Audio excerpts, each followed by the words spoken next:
Girl, were you reading the Bible? You know I read the Bible. Okay, so I got a question for you. If you read the Bible, this is one of the ones you catch them, y'all. You catch them on this. They be like, no. They be like, oh, egg on face. So you read the Bible? You know, I love my Bible. I love me some Jesus. Then you turn around and go, so you know the story of Adam and Eve, right? You got to go in little small bits and pieces. You got to draw them into it, right? Get them all confident they good. Yeah, girl. Of course, everybody know Adam and Eve, right? So, you know the apple. Yeah, you know, they bit the apple. Girl, the Bible don't even say apple. It says fruit. You ain't reading the Bible. You must be thinking they talk about iPhones. How did all of us get apple? Where'd that come from? Came from the enemy, girl. None of us are reading. You ain't the only one, though. Look, y'all, we some ignorant people. I said we, so if you get triggered, I said we. I thought it was an apple at first, too, until I started studying. Hey, hold up. Where the apple at?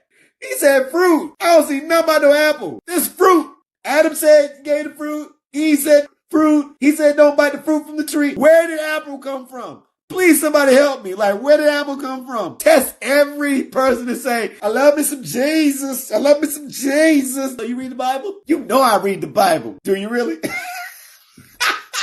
So what do you think about Adam and Eve and them eating the apples at the tree? Weren't they wrong for that? Yeah, they put us all in the bind. You lying, you ain't reading the Bible? You ain't studying? You don't say nothing about no apples? No, you lying. No, you lying. Oh, I got you on this one. You just threw yourself right into the fire. Man, people are so slow. At one point I was slow. I woke up though. Let's go. If you received value from this content, would you please consider liking, commenting, or sharing? It helps increase the reach for others to enjoy. Also, join us for Bible studies 4 to 6 nights a week on Facebook. Go time is normally around 6:30 p.m. Eastern Standard Time. And he spoke a parable to them. Is a blind able to lead a blind? Shall they not both fall into a pit? A disciple is not above his teacher, but everyone perfected shall be like his teacher. Luke 6:39 and 40. We scroll through scripture like social media feeds, quick to consume, but missing what our ruachs need. I read 5 chapters in 5 minutes. That's not study. That's fast food. It makes visions muddy. Don't believe me? Fact check me. Ezra, read. From morning to midday, that's what we should heed. Nehemiah chapter 8, verse 3 shows how to approach scripture properly. When proper study methods bring you to your knees. If any of this is landing, can I get some airplanes in the comments, please?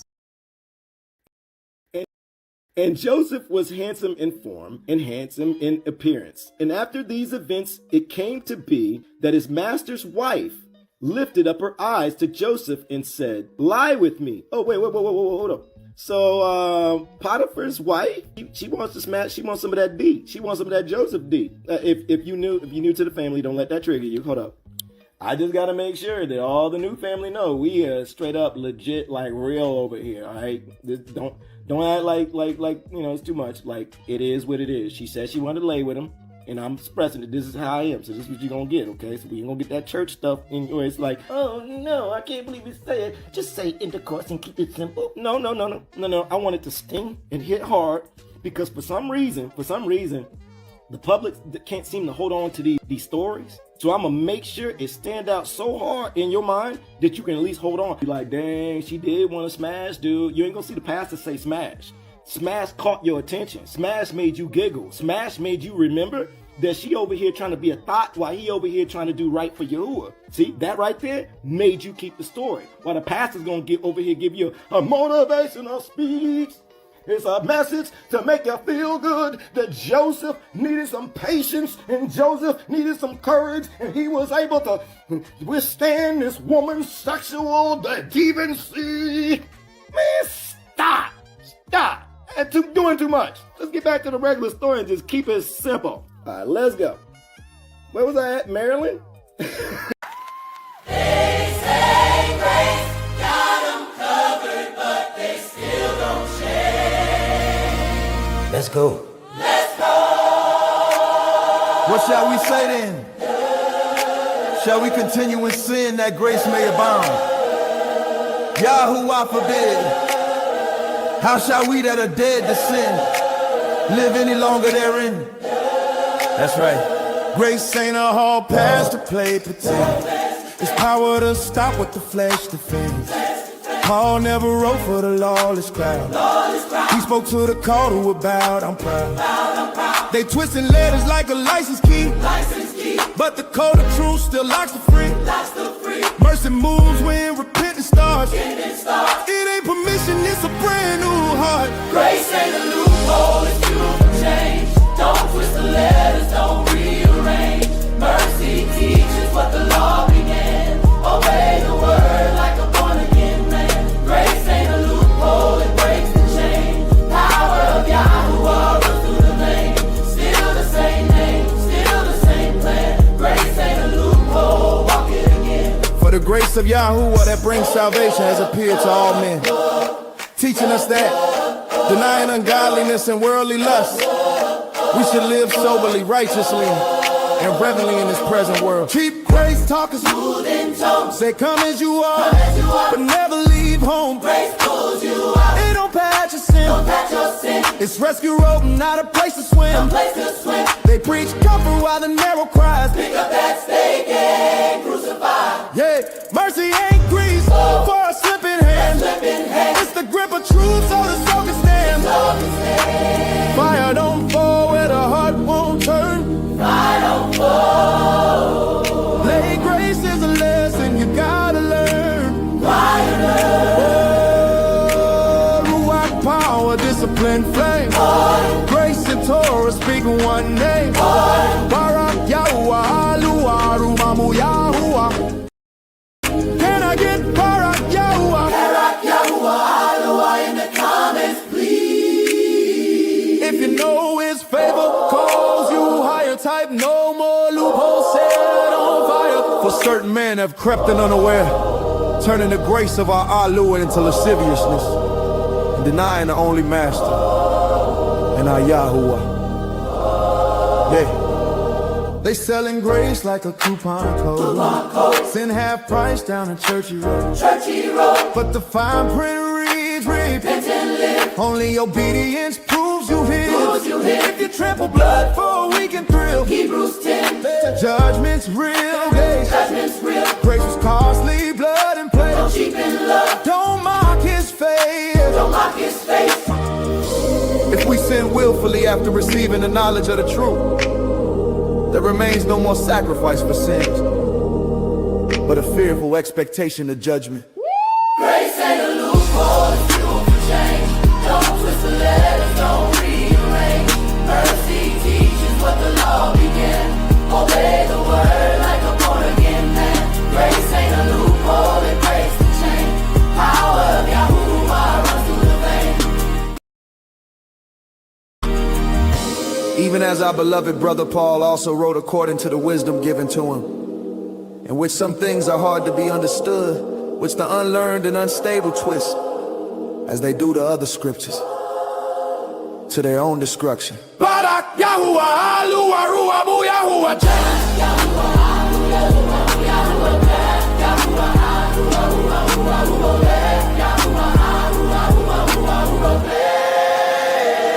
grace ain't a loophole, it's fuel for change. Don't twist the letters, don't rearrange. Mercy teaches what the law began. Obey the word like a born-again man. Grace ain't a loophole, it breaks the chain. Power of Yahuwah runs through the vein. Grace ain't a loophole, truth remains. Mada Yahuwah, Aluah, Bada Yahuwah, Bada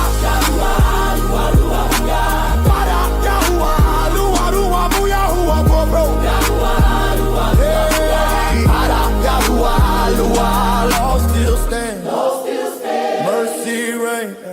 Grace restored. Not entertained.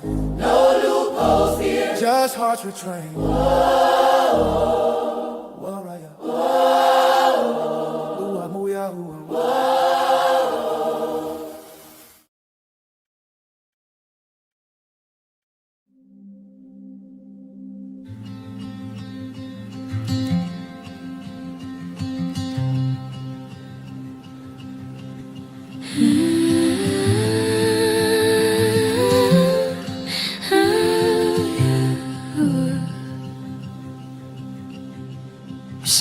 51 verses 2 and 7. Wash me thoroughly from my iniquity and cleanse me from my sin. Purge me with hyssop and I shall be clean. Wash me and I shall be whiter than snow. Oh Yahuwah, wash me. I broke what you gave, I took what was pure. Now I stand in truth I can't ignore. Sin ain't secret when you see the heart. It's the hidden thing that tears us apart. Yahuwah, wash me in mercy's rain. Take the guilt, but leave the pain. Let it remind me who I've been, so I never walk that road again. I tried to hide what only you could see, a shadow wearing someone that was me. The mirror cracked the silence, spoke my name. I brought my dust, my fear, my shame. If mercy lives where truth is told, then break this heart and make it whole. Create in me a clean heart, oh Yahuwah. Renew a right ruach in me. Do not take away your presence. Let your kodesh ruach breathe.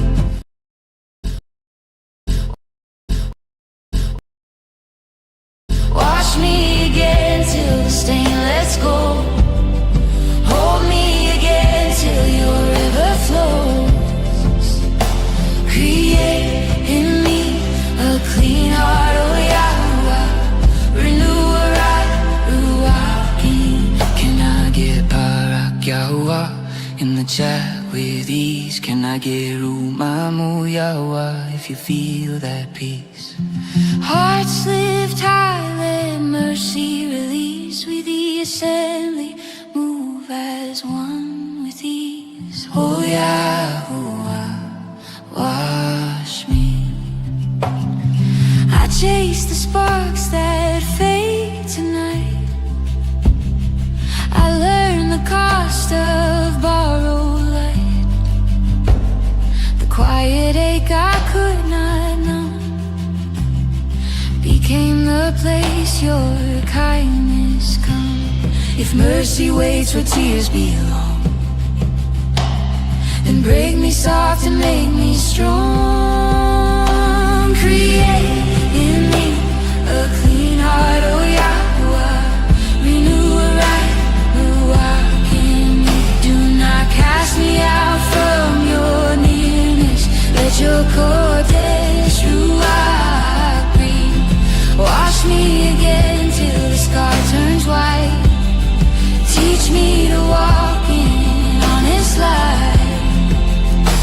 Create in me a clean heart, oh Yahuwah. Renew a right ruach in me. drop Barak Yahuwah in the comments, please. Let Umamu rise like a soft breeze. Grace flows freely for all who believe. We the assembly sing Yahuwah with peace. Psalm 51 verses 9 to 12.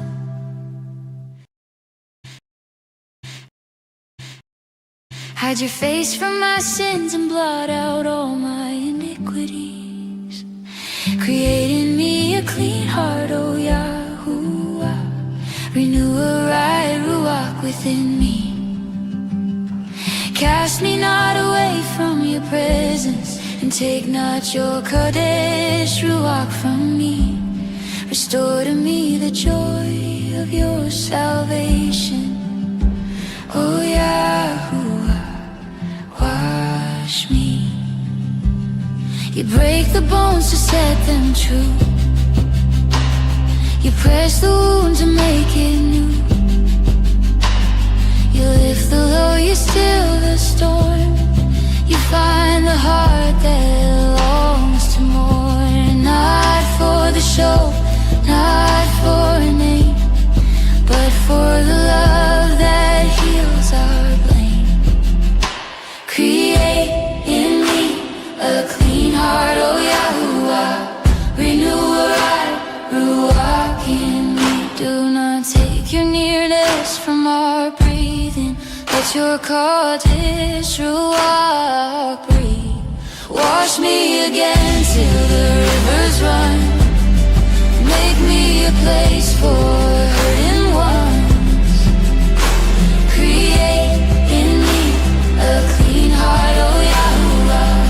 Renew a right ruach in me. Drop Barak Yahuwah with ease. Drop Amo Yahuwah in the chat, please. Oh Yahuwah. Thank you for the washing. Thank you for the mercy and the breath. Oh Yahuwah, wash me.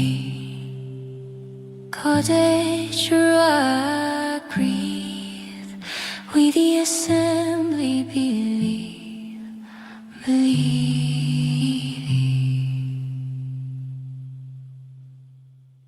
They honor me with their lips, but their heart is far from me.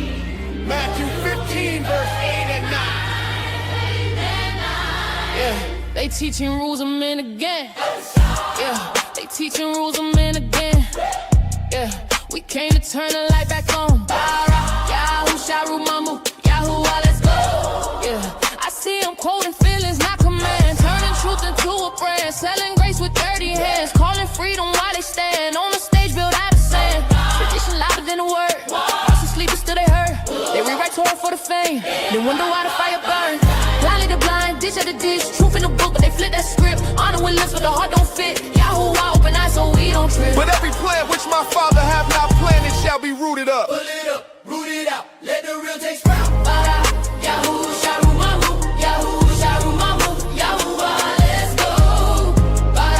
Yahushua, Yahuwah, let's go. Yeah, you talking food laws, twisting lines, he was talking hearts, not swine. They missed the lesson, lost the tone. He said the fire must start at home. Words reveal the inner part. What you speak exposes heart. Not the bite, but the bitterness. That's what makes the sickness start. Blindly the blind, we won't follow lies. Eyes anointed, we see through the skies. Word unbroken, forever it stands. Yahuwah, write your law in our hands. Can we get back? Yahuwah in the comments, please. Lift them hearts, let conviction seize. Drop Ruma, Yahuwah, if you feel at peace. We, the assembly, stand on these fact checkers. Don't believe us. Yahuwah, let's go. Yeah. Not that which goeth in the mouth that filleth the man, but that which cometh out of the mouth, this defilleth the man. Out the heart, yeah, that's the plan. They preaching tithes, not righteousness, counting views like holiness, feeding hype to starving souls, forgetting Yahuwah's control. I ain't perfect, just awake. Learn the law, they love to break. If the blind keep leading blind, we all fall to truth rewinds. Leave them alone. Yahushua said it plain. When the shepherd can't see, the flock feels pain. open eyes, open hearts, open heads. Blindly the blind, ditch at the ditch, truth in the word, they try to switch. I know with mouth, but the heart can't fit. Yahuwah, open eyes so we don't quit. Yahuwah in the comments, please. Break those hearts and let compassion cease. Release, believe, achieve, faith increase. Then speak, reveal, believe, truth won't cease. Fact check us, don't believe us. Yahuwah, let's go. Let them alone. They be blind leaders of the blind. And if the blind lead the blind, both shall fall into the ditch. We ain't falling. Eyes wide open. Blindly the blind. No more. Eyes on Yahuwah, we restore. Oh yeah. Truth still marching. marching. Gospel flame. We the assembly. Praise his name. Yahuwah, Yahuwah, thank you for the sight, for the truth that cuts the lie. We the assembly, hearts aligned, no longer blind leading the blind. Fact check us.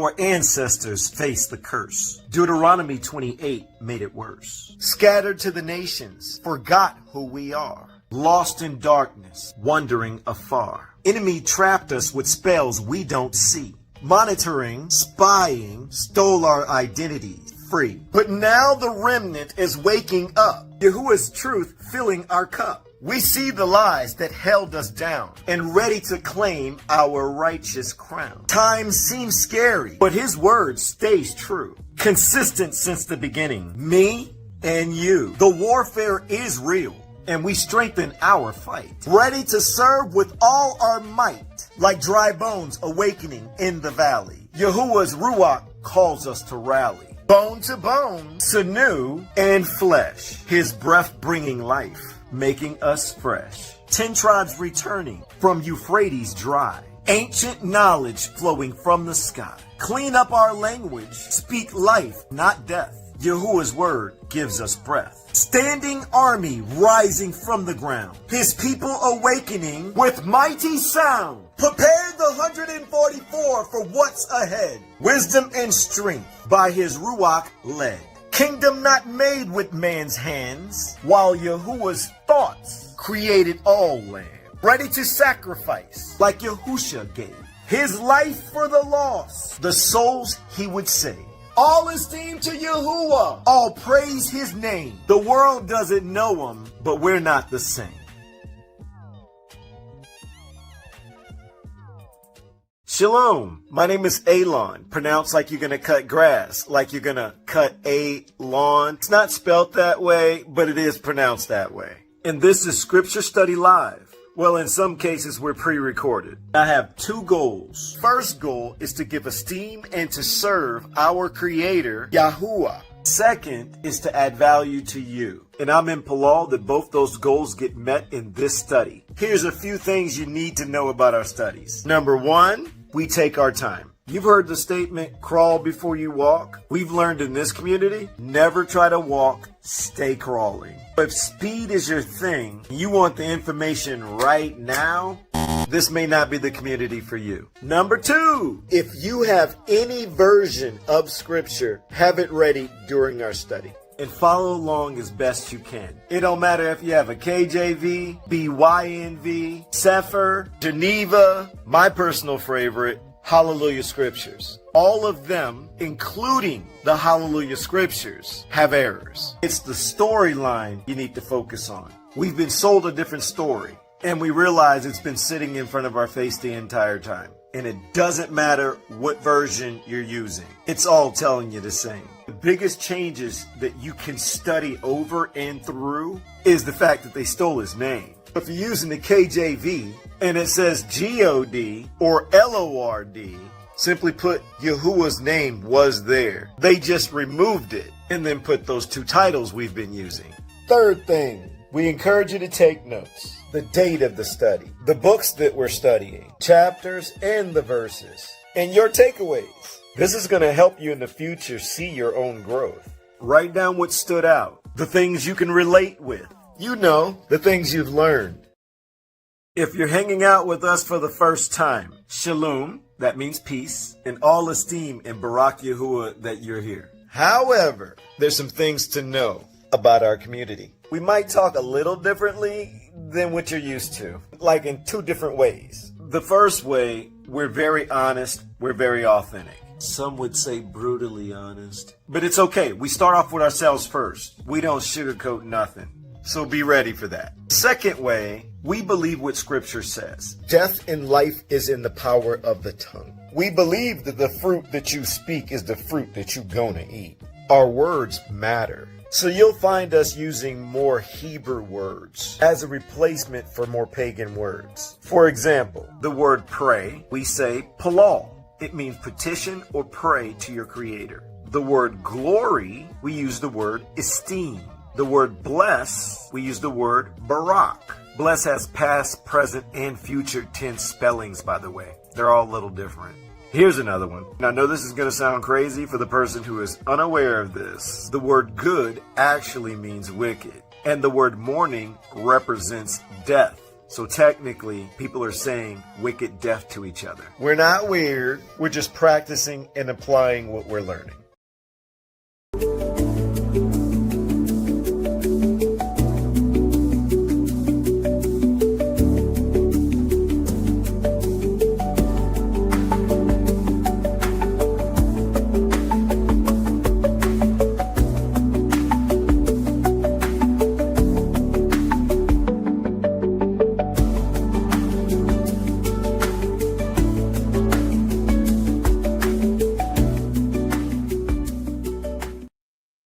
Shalom, Mishpaka. Shalom, shalom. We here for another scripture study tonight. If y'all ready for a scripture study tonight, can I get a Barak Yahuwah? Let's go in the comments, please.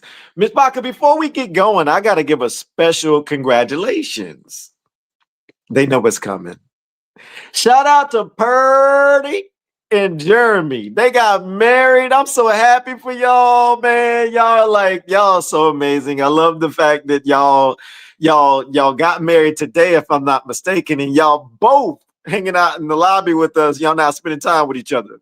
That shows you how much they love them some Yahuwah. They want to hear some word. I love it. Congratulations, Miss Paka. We love y'all. We appreciate y'all. We so happy for you. When I saw that, I was like, I gotta make sure that I show y'all some love tonight. So, Miss Paka, tonight we're gonna be hopping into our first series that we started maybe 3 weeks ago, and it's Lonely but Not Alone. And tonight, I'm gonna show you some things I did with the website first, if that's okay.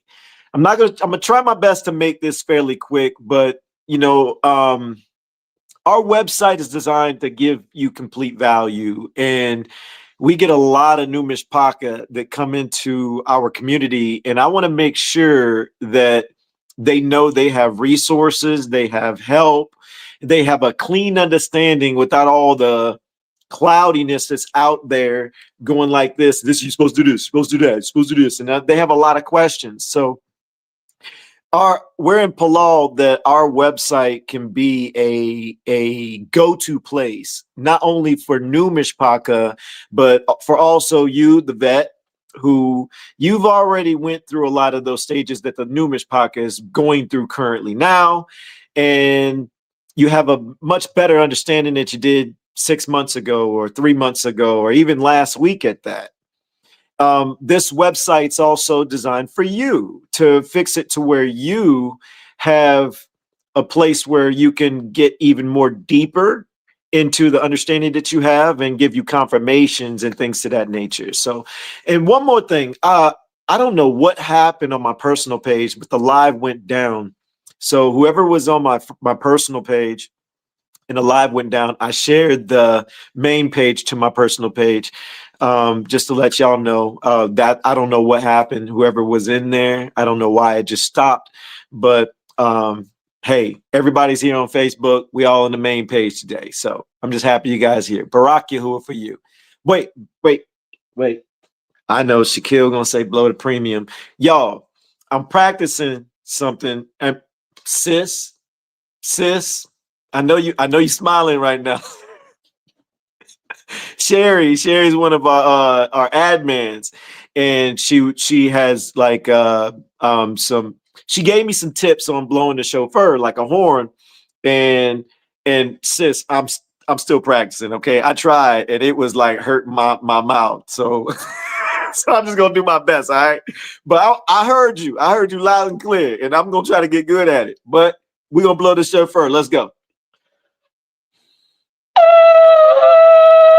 I see, sis, you got my head. I tried to practice it live. I ain't gonna do that right now. I gotta get this. Hold on.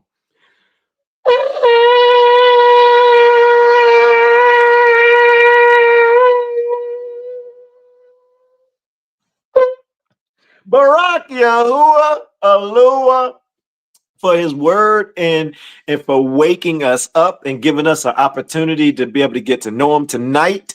We're going to understand how important that statement is. Let me go ahead and share the screen with you guys real quick. I want to show you some things. Let me see here. Let me go. Boom. Let me hit that. Let's go widescreen. All right, Ms. Paca, we got some updates on the website. I just wanted to show you some things, and we got some new stuff for you. All right. I'm going to bring that out a little bit for all the elderly like Frankie and Adam Soto. I love you guys. All right, we did some changes to the homepage to make it a little bit more, just simpler for you. So just want to quickly, my bad, I'm on the wrong tab. Let me hit home. Bang. There we go. All right. We cleaned up the homepage, made it a lot smoother for you. A little small welcome, understanding about our website. And if you are interested in updates, you can get a free download of Your Pastor Lied to You. So that's available to anybody who's interested in updates and you want to sign up for that. Then immediately you see our scripture study guides and blogs area, where if you hit explore studies and blogs, it's going to bring you to a page where we're about to go anyways, but I'm going to keep showing you. All right. I see you, Sharonda. She said, you crazy. Marilyn don't got the background today, y'all. She's driving. We got to make let's be in Palada. She has a smooth trip. So there's going to be very little screen love today, but I'm gonna try to shout y'all out as much as possible as I see y'all. All right, so then our Beyond the 66, which we're gonna peek into in a moment. That's next, and then we have our Kodesh music. We just simplified it, and that's it. And then I took 3 songs from each one of the albums out from Volume 1, Volume 2, and Volume 3, and put it on the homepage for any of the new Mishpaka that's interested. I saw some people asking about the music in the lobby. You were asking about on YouTube. I pinned it inside I posted inside the YouTube page, but I'll do it again in a moment. But if you are looking for the music, you can find it here on the website, which I will provide for you in a minute, okay? And if you are on Facebook, boom, Instagram, TikTok, and YouTube, and I don't like to really talk about the Cash App stuff. That's if somebody wants to Barack, you can Barack. But either way, we're gonna keep it pushing. All right, but I want to show y'all Beyond the 66 real quick. If we click on this tab, we did a little bit of cleaning up on this tab as well. But I want to stop here for a moment. Apocrypha. The other day, we dropped 21 chapters of the Book of Jubilees restored for you. We got the whole entire book on the website now, all fully restored, all 50 chapters. So if you are looking at getting to get it, you wanted to check out the Book of Jubilees, you don't have the physical book, bang, you got it right here. It's on the website. It's already prepared for you. And we got some more updates I'm going to do on the Book of Jubilees. We're going to add a index at the very bottom where it's going to show you all the pieces that Jubilees gives that Genesis does not give, and it's going to give you a clear comparison so you can do fast looks. So for example, any little differences in the Adam and Eve story, it's going to show you, it's going to tell you in this chapter, these verses in the Book of Jubilees, it mentions this, it mentions that, it mentions this. The Book of Genesis, the same story is in this area, this, and this chapter, this verse, and they do not mention that. That's what I mean. So it's going to give you a little index breakdown. And when we get the Book of Jesher complete, it's going to do the same thing for you. Okay. We have Testaments of Solomon already there. If you're looking for spiritual warfare, you want to know about demonic spirits and how they came about, what they do. This book right here is definitely a go-to. You want to check it out. All right. Second Ezra's was one of the first ones that we finished. Well, all those books going to have some tweaks. So over time, you'll have more and more come into each page, adding audios, adding videos, all type of stuff, images. So you might go back one day, you might look at it one day and it might be plain text. You go back another day and it might be a whole animated video on there on a particular section. So that's what we plan on doing in the future. And we're getting ready for Apocalypse at Abraham. That's coming up next. That's probably going to take me about a day, maybe a day or two. The reason why is because if you go back, let's click on Beyond the 66. If you go back and you go to the Old Covenant, it's not up there yet, but we're about to get the book of Genesis going on this page. And so within probably by tomorrow or say by Monday, my hopes is to have the book of Genesis completely done and not completely done, at least 20 something chapters is my goal to get on book of Genesis. But Apocalypse of Abraham, I think I can get it done probably tomorrow. So we'll see. Let's pull all on that I can have a good smooth converting over and getting everything done without any issues. And here's our new covenant. I don't have any plans for this just yet. It's probably be about another week or two before I get anything up. It'd probably be Revelation. I'll start backwards. And then this is our storyline beyond the 66. It's the traditional 66 books that we're used to, but it takes all of the apocryphal books and it adds in all the spots, but it's not like scriptures, like verses. It's a storyline. And I got chapter 1 already done, but I really didn't want to release it yet until I finished getting a decent distance on Genesis and also Jubilees, because the first chapter is dominated with different things in those books, and I want you to be able to navigate through and look at those pages. And also Apocalypse of Abraham is in the first chapter. It gives some meat and some information that you're unaware of. And of course, we have our restored names area. So if you're new and you don't know what some of these Hebrew words that we're screaming out in the comments, Bride YAHUAH and Mishpaka and all that other stuff, it's all here for you. Take a little small glance. Oh, my bad. You got Yahuwah, the meanings, Alua, stuff like that. So all that's available for all the new Mishpaka. The vets, you just getting refreshers, and there are some words there that we have we're adding to it. It's just going to get bigger. And if you are interested in the music, I'm not going to click on it, but you can click here because I saw some people ask about it. And no, I haven't set up the lives tab yet. I haven't worked on the apparel yet. I'm focused on these two main areas. I'm wanting to try my best to get more study resources prepared for everyone first before I focus on these areas. And I'm going to show you something real quick. I was going to do this later, but I'm just going to do it now.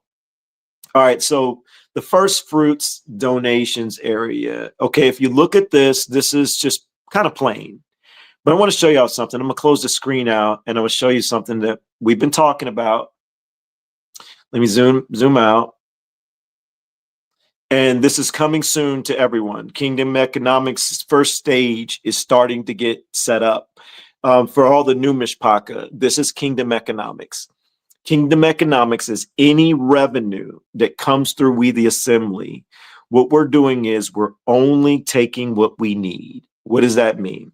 We're only taking for like the services that we use for like the website and things to that nature. That's it. That and like taxes, things to that nature. But we're going to give the rest of the money back to the community. And I want to show you the first step. Now, this is going to increase more and more. The whole goal on a whole nother platform, we're going to be building out dashboards where you can sign in and you can see the revenue. You'll be able to see all album sales, apparel sales, donations in real time, as close as real time as possible is my goal. And you can see how much money is coming through and how much money we're putting out to help out the community. The goal is transparency, transparency, transparency. But I want to show you, my bad, I'm just making sure somebody ain't trolling. All right. I want to show you a form that we're going to be releasing soon. You won't have access to it yet. But this is going to be the first stages of people who need financial assistance. If a lot of y'all were there when I was talking about the crowdfunding idea, I saw how you guys responded inside the comments, and it wasn't really like too far fetched. So no one's trolling Eric. I took a glance and I just making sure. I just saw Eric at a glance. Shalom, homie. As Jason says that. He says shalomi or something like that. It's funny. Anyways, all right, I'm going to let y'all get a peek at the crowdfunding page. All right, so let me. Oh, thanks, Marilyn. Marilyn text me and say, take down the banner. See? Y'all know every live I'll be like, Marilyn, can you get the banner for me? And look, she's still getting the banners. Thank you, sis. She texts me. All right, let's go back to the page. All right, so oh wait, wrong button. Right there. Now let's zoom it out. All right. Now let me show you this page real quick. Now, this is not available. You won't have access to it yet, okay? But I'm just going to show you what it's about.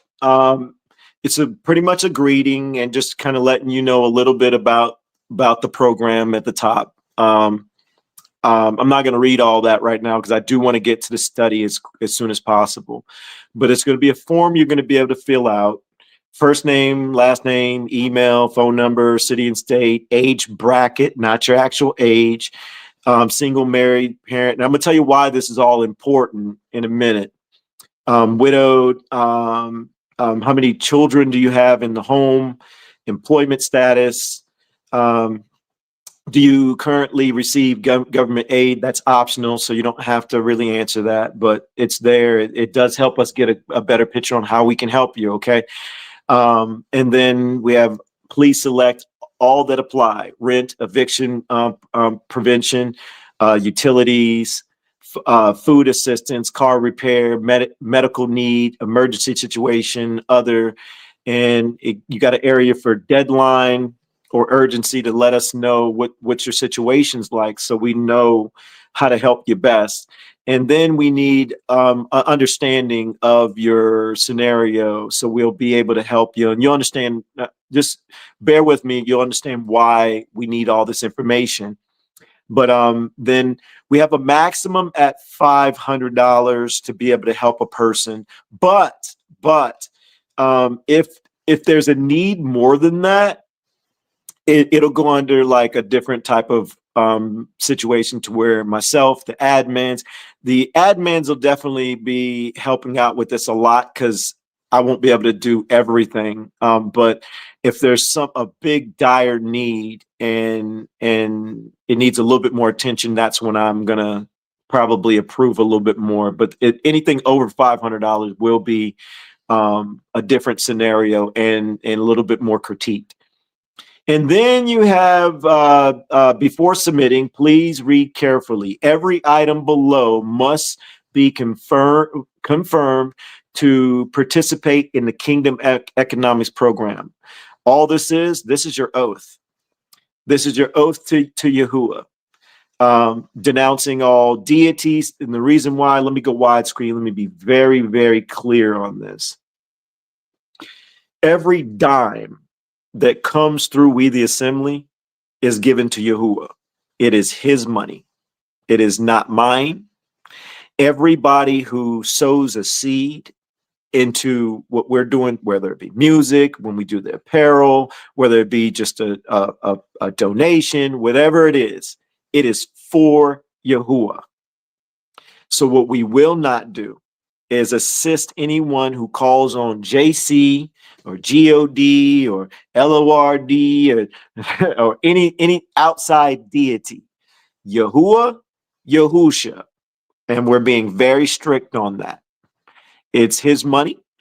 And it's, if you're a JC person, you're just going to have to be uncomfortable and make a hard decision. If you're an outside person to that, it's going to be a hard decision. But this is it, and honestly, taking a hard stance. Don't care what anybody feels. We are Yahuwah family over here. We stand firm on that. We're willing to help, but you're going to have to denounce some deities. And on top of that, there's more. Let me go back widescreen. There's more details on let me see. I commit to call upon the true names of our creator Yahuwah and our deliverer Yahusha only. I renounce calling upon other deities or title, including God, LORD, Yahweh, JC, Jehovah, Yeshua, Yahushua with the U in it. That's plain old Joshua. Y'all getting all confused. YHWH, unrestored, and any other deities. I affirm that I need in submitting an honest I affirm that the need I am submitting is honest and true. I agree to use any assistance only for the purpose listed. I understand misuse or dishonesty is a sin before Yahuwah. I understand help is not guaranteed and depends on the available resources. I understand my story may be shared anonymously. I wanted to make sure I read that part. Anonymously for crowdfunding. And then the final one right here would be the final oath confirmation. I agree to the covenant above before Yahuwah and submit this request in truth and humility. Let me go widescreen real quick.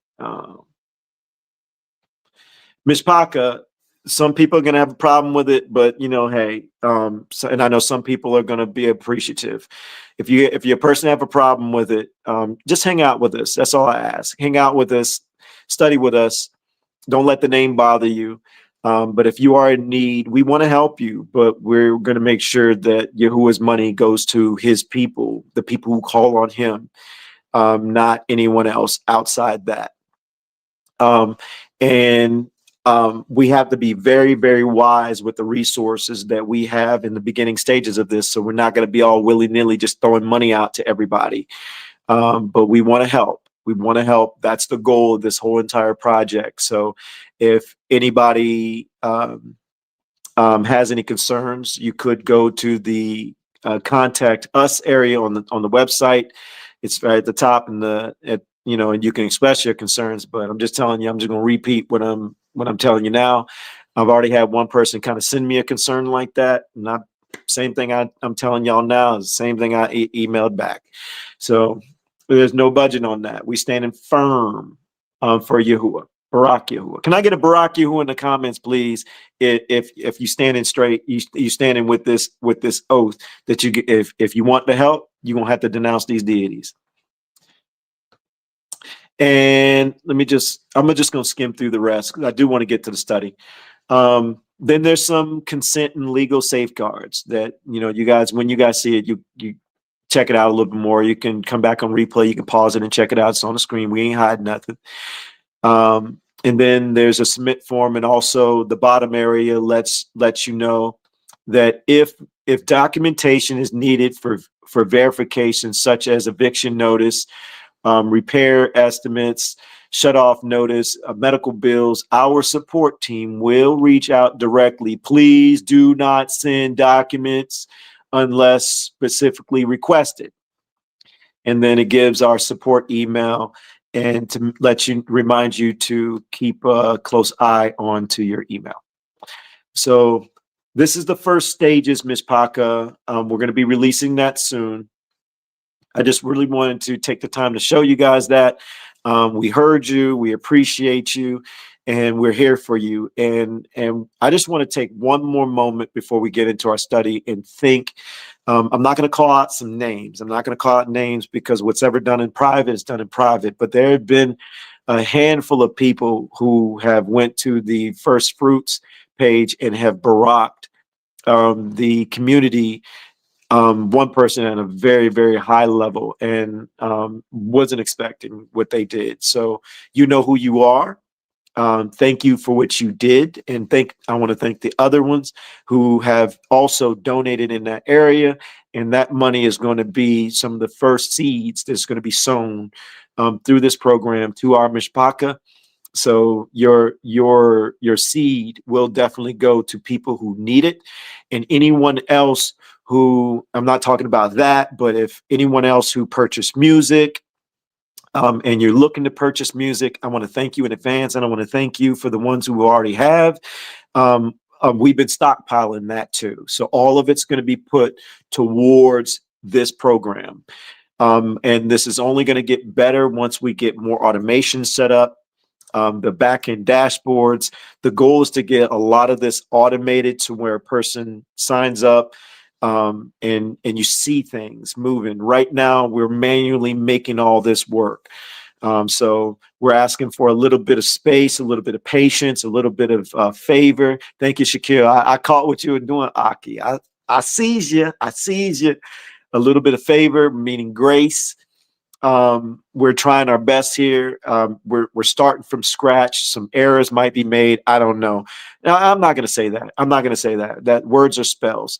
Yahuwah is all over this, and people have been showing up, and we can't wait. We can't wait to release this to help out people within our community. And even outside of community, we're not opposed to that, okay? But they just got to understand the Yahuwah oath part. It comes with it. I just got to make sure that's extremely clear. Barak Yahuwah, Barak Yahuwah. Can I get a Barak Yahuwah for the people who have purchased albums, people who've donated, the people who've just supported financially in any type of way, even if you didn't even realize you did it. So thank you for you, Barak Yahuwah for you. All right, so now let's get to this study. Let me close out this one page and let's open back up the other. You already know, Mishpaka, if you got your books, oh, let me go widescreen. You know, I got to do it. Tonight, Mishpaka, I'm going to be in my Sefer or Sefer. Somebody tell me, it's the first one. How do you pronounce it? Sefer? Put one in the comments if it's pronounced Sefer. Put two in the comments if it's pronounced Sefer. That way I know. I don't know. But either way, Sefer means book. Sefer means book. Whichever one it is, I don't know. But I'm going to be using my Sefer tonight. I'm going to put my Hallelujah scriptures, give it a little rest. But, you know, it's my go-to. Sefer. Everybody's saying one. All right, cool. And I also have my trusty remix King James.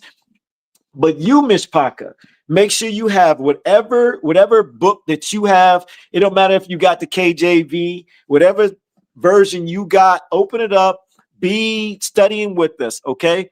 Don't worry about the names being off. If you see G-O-D or L-O-R-D in your book, don't sweat it. The whole goal is to focus on what is the story telling you. All the people that tell you this book is bad, this book is bad, this book is bad. All the books got errors. That's what we've been trying to tell everybody. So don't be listening to these people to tell you this book ain't good for you, that book ain't good for you, this book ain't good for you. If you just get your KJV, if that's what you got, and just pay attention, you will realize by the end of this study that, wait a minute, it is saying the same thing. They just twisted our thought process by laying them names in there. And that's why our creator is so upset about his name. It's all over the book. Anyways, one more thing. Can I get disclaimer in the comments, please? Disclaimer in the comments. If Every verse, every chapter we're going to be in Ezekiel all night tonight. I'm just letting y'all know. It is your job to study the entire chapter. We're not hitting the whole entire book of Ezekiel, whole entire chapter, but we going deep in Ezekiel. That's pretty much going to be dominating in there. All right. So make sure that you study everything we did not go over in that chapter to make sure we are not lying to you. Make sure that we are not deceived and deceiving you. Your pastor ain't telling you nothing like that. We don't care about trying to be all churchy over here. We chill. We just like you. We broken individuals trying to figure it out, and we've decided to come together and study together. Yeah, you might see my ugly mug in front of everybody, but I ain't the only one. There's regulars in here that's in here every single day. Every single day we go live, they live with me. So there's you. If you knew, you're going to get to know this, Miss Parker. Let's go to the book of Ezekiel, Miss Parker. The book of Ezekiel. Let me pull up I guess it'll help if I pull up the study. Let me show y'all where to go on the website. This study, by the way, is available to you on the website. All you have to do is go to blogs and study guides, scroll down. Then you're going to see scripture study guides. Click on start studying. Then you're going to scroll down. Right now, we're going to be in Alone but Not Alone series, but we have another study series right here. And here's Ineffable Name Doctrine. Here's another one that you can study. It's about the names. It'll tell you the deception in it. But we're going to be adding another series very soon. About prayer, fasting, weeping, and mourning. So get ready for that one. But we're in this one tonight. You're going to hit start this study. We've already studied chapter 1. That's live on Facebook and on YouTube. Please remember that Facebook deletes our lives after 30 days, but it is permanently there on YouTube. It's there for you. We did study 2. We did study 3. And right now, tonight, we're on study 4. When betrayal cuts deep, loved, adorned, and wounded. All you got, and here's a little brief synopsis, but we're in study 4. Click here, and this is our study. And we have 7 studies up, so you can get ahead of us. But we're going to do this together as a mishpaka. New mishpaka, I'm in Palal that this is helpful to you. Matter of fact, hold on. I got to ask. And the reason why I want to ask is because I know we get a lot of new people, and I want to give them confidence that they're not alone. They're not alone.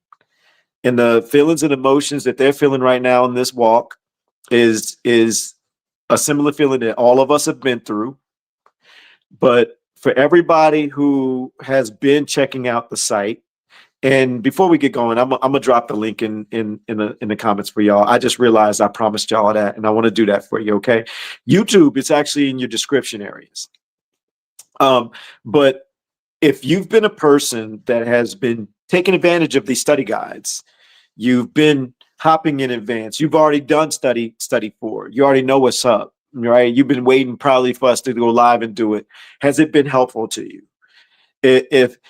If you have jumped in and studied in advance, can you put this, please? This is for the new mishpaka to see. Mishpaka means family, by the way. Put yes, helpful. 2 words.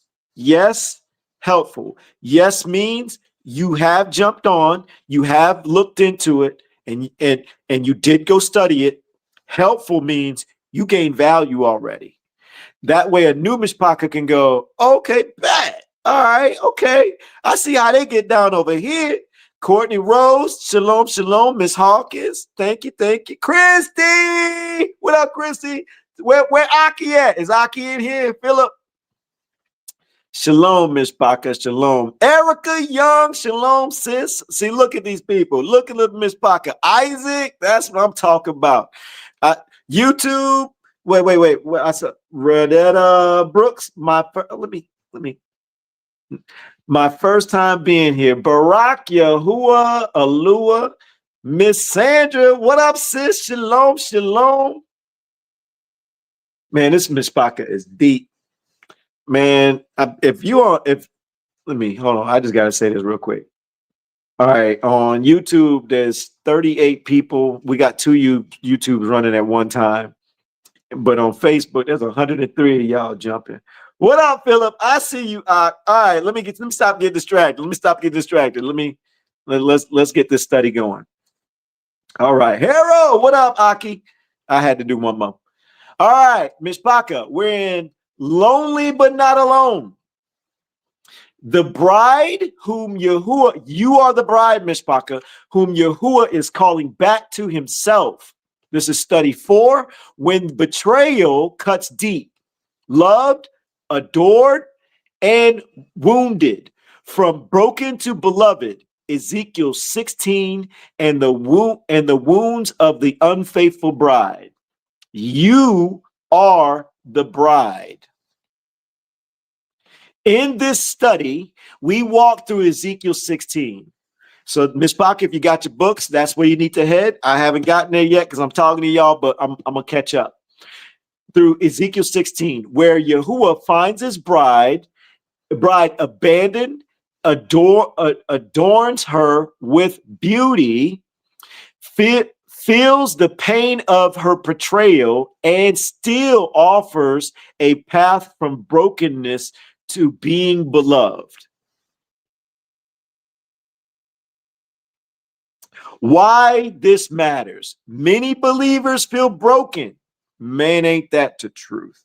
Ashamed. Yes, we're going to get deep on some real ashamed stuff tonight. Y'all know me. Or unworthy to come back to Yahuwah. Ezekiel 16 reveals the deep wound of betrayal and the depth of Yahuwah's love. Yahuwah found his bride abandoned and covered her with love. He adorned her with beauty, and she still walked away. And we're doing it again today, Mishpaka. This chapter shows both the pain and unfaithfulness and the mercy of restoration. You may feel broken, ain't that the truth? But Yahuwah is leading you from broken to beloved. What you'll learn today: how Yahuwah found his bride abandoned and gave her life. Remember, you are the bride. You're going to see that tonight. What spiritual betrayal looks like then and now. Why Yahuwah uses marriage language for his relationship with Yasharal. Yes, Yasharal is the true people. It's not is, Ra, El.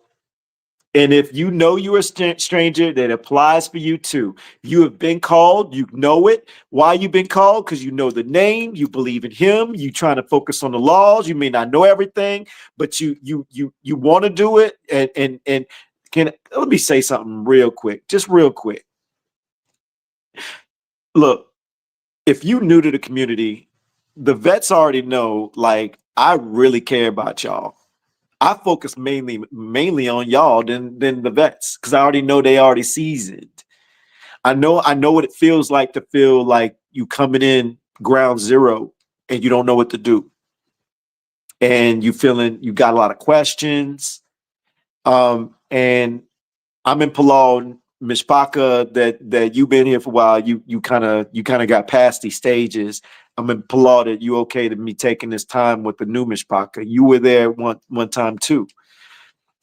And I've been watching people inside the small group, inside the comments, and a lot of people are trying to figure this thing out. And I'm watching so many people confuse them, and I'm seeing their confusion just coming in, period. So I hug on y'all. I'm just letting you know. So let me just give you some quick advice. Number one, you're not crazy. You're not. You're not in a cult. You're not crazy. You're awakening. You're actually seeing the deception in the world. You're seeing it's tied to scripture. You're seeing a massive lie And even your loved ones may still be blind, but your eyes are beginning to open. That's number one. Number two, take your time. Stop trying to do everything in one swing. One thing that I've learned is Yahuwah teaches you in stages. Don't worry about no calendar yet. Don't worry about no calendars. Don't worry about, am I doing Shabbat right? He wants your heart to understand first. He breaks you first. Then after he breaks you, he shows you who you've been. And the only way you're going to see that is if you're studying the word. He wants you to recognize what you've done against him, how you've hurt other people, what you've done to yourself. That's your focus in the beginning. You can still do the other things. Don't check out on that. I'm going to get to that. But I'm trying to tell you what to focus on. He wants your heart. In Hosea, he says he prefers the knowledge of him. He gives mercy and kindness. He says he wants the knowledge of him more than burnt offerings and sacrifice. That is book. He's not saying the laws is done away with. He's not saying that. He's saying, if you come get to know me, you understand truly who I am, you're going to want to do those things anyways, and we're going to work our way there. So if you're worried about Shabbat, if you're doing it right, you know why you're doing it right already? Because your mindset is already thinking, it seems like it's important to him. And clearly we've been lied to. His laws are clearly something we're supposed to be doing. And I need to start participating. That was the first key right there. As soon as you saw it, and you were like, I need to do this stuff. You already on the right track. That's first stage. Second, just try. Just start participating. Don't worry about mistakes. All of us made mistakes. All of us messed up in the beginning many times. Some of us, it took us like 2 months before we started feeling like our Shabbat was like flowing until we start understanding it. Messing up every single week. Don't let that stress you out. Don't let it sink you. Don't let none of these other people tell you the moon this, the moon that, calendar this, Gregorian calendar is wrong, lunar calendar is wrong, the calendar is wrong. Ignore those people. Look, straight up, the calendars are all just screwed up, period. The book is actually telling you something much bigger. They being gatekeepers. Don't let them freeze you. Focus on your heart. Focus on your trying. He builds you into the understanding. I can't get no clear. I'm implore that. Is this landing? Is this landing? If you knew and you needed to hear that, can you put I'm new and I needed to hear that? Or I needed that. If you knew, just trust me on this. Stop, block out those other people and focus on the book. Just focus on the book, focus on your creator, focus on him. He says in this book, he will teach you. Me, I ain't trying to be your teacher. I'm just trying to show you some stuff. That's it. Everybody in here, the vets will tell you, I don't like being called a pastor. I ain't no pastor. I don't like to be called none of that stuff. I just be like, okay, look, I'm going to show y'all something I saw. I'm just sharing. And I'm willing to put my face card on it. That's it. That's all. So question everything I'm saying. What you need to look in this book. If my words ain't matching this book, you need to not trust me. These pastors, you already seen that they lying. You already see that they not telling you 100% or don't know 100%.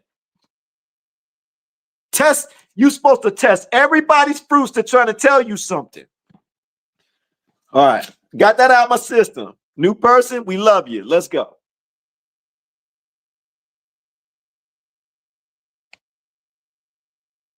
All right.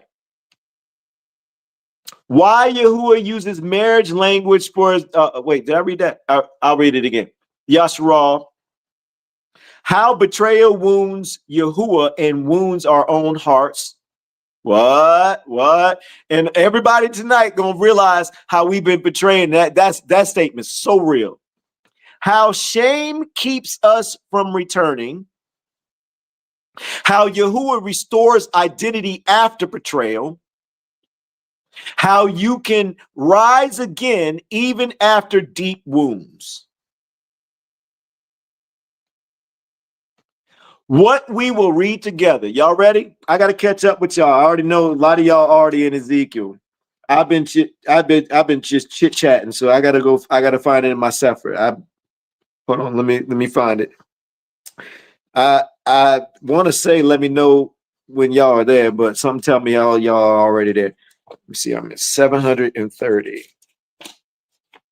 I'm catching up. Shaquille, don't even try me. I know you're laughing right now. All right, Ezekiel. All right, we're going to Ezekiel chapter 16. We're starting at verse 4. Verse 4.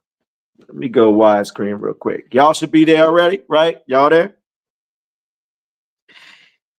We're going to read it off the screen too, Mishpaka.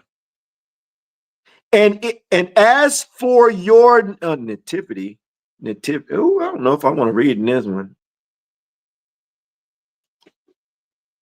I gotta get used to reading the separate. The words are just my hallelujah scripture just feel like it's crayon for me. My bad, y'all. I'm switching it up. All right. This is I don't know, it's just a little bit more wordy for me. I like simple. I bet some of y'all and y'all stuff are like, man, you could have said that, man. No, not with this Miss Baca. You got Jeremy in here. You got Adam Soto, Frankie. One little slip up of words, Adam Soto will catch it quick. And the Jonah don't stop. Ezekiel chapter 16, starting at verse 4. Wait, we're going. Well, let me one more peek. Verse 4 through 6. Let's go. As for your birth, on the day you were born, in your navel cord was not cut, nor were you washed in the water for cleansing, and you were not rubbed with salt at all, nor wrapped in cloth at all. So pretty much you a baby this dirty. Now, wait a minute. Born in sin? See, the church got you thinking it's a metaphorical thing. We're all born in sin. Nope. Literal. We legit, once we pop out of mama, we already sitting all dirty. Well, how do you figure that, Elon? I'm not talking about the little birth liquid that be all over the babies, all right? What I'm talking about is you born into a world to where you're already going to be sinning against your creator before you can even speak. I mean, I don't know about y'all, but when my son was born, with first birthdays, first Christmases, first Easters, first pagan this, first pagan that, first pagan this, first pagan that. We train them right off the rip to go completely against our creator. Not to mention for the boys, you got the snip, you got the circumcision way on the wrong day. We over here doing Halloweens and candies and stuff like that to demons. Oh, but they dress it up, make it feel good. Do you see it? If you see it, put I see it. Verse 5. No eye felt sorry for you to do any of these things for you, to have compassion on you, but you were thrown out into the open field, to the loathing of your life on the day you were born. You didn't have no protection from Yahuwah. And here we are as parents, we teaching our children, we throwing our children to the wolves. We not giving them no protection. We think we are. Just because you give them a roof over their head, put some food in they belly, and make sure their thirst is quenched. Yahuwah ain't talking about those things. You giving them to the enemy. Barak Yahuwah. Verse 6. Then I passed by you and saw you trampled in your own blood. Now, hold on. Let's slow down for a second. When we're doing all this, y'all let me know if this is your life. Let me know if this is your life. You got up valley, down valley. Your up valley comes up a little, maybe halfway. Then you hit another down. And it's going up, down. And then occasionally you might have a bigger up. But guess what happens? Another down. And I don't know about y'all, but my life, looking back, I've said this plenty of times, it feels more like I've had more down valleys than up valleys. I remember only feeling like 2 time periods in my life where it seemed like everything was smooth sailing. And I don't even think they lasted more than 8 months before down valley hit. And when I look back and if I count them, I would say at least 6. Nah, I'm going to say at least 7 or 8 big down valleys.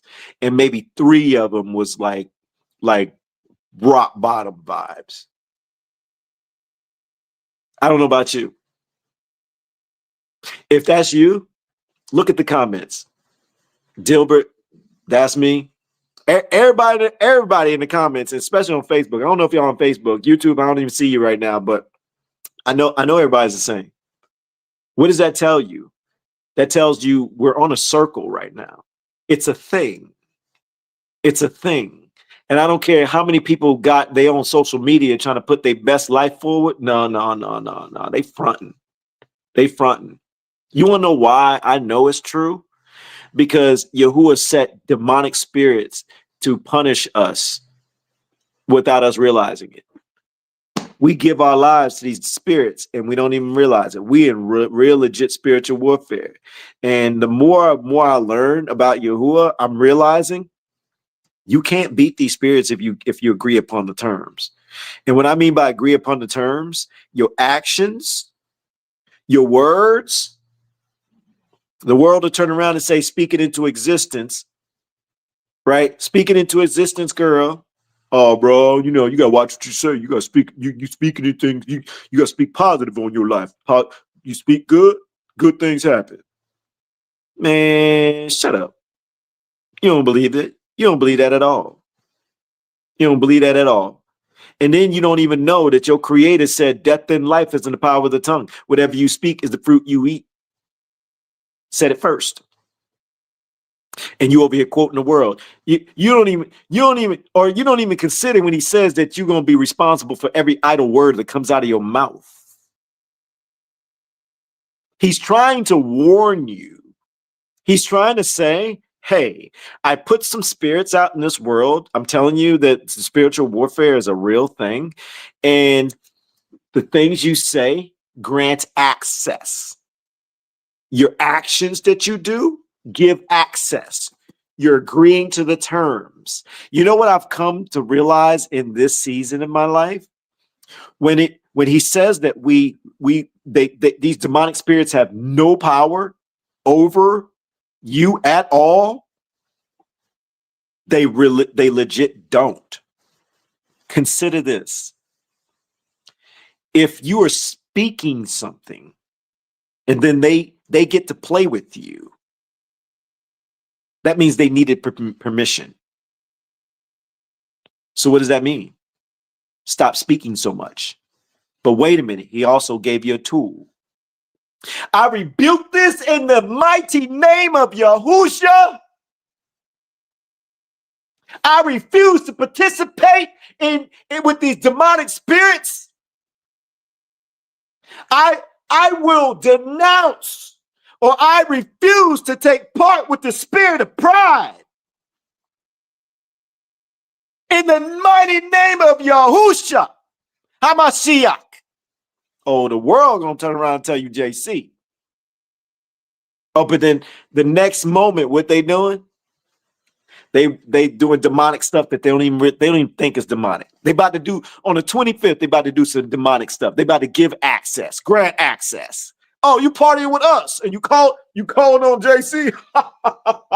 You partying with us? Don't even know it. That's why your life is falling apart. You over here trying to scratch.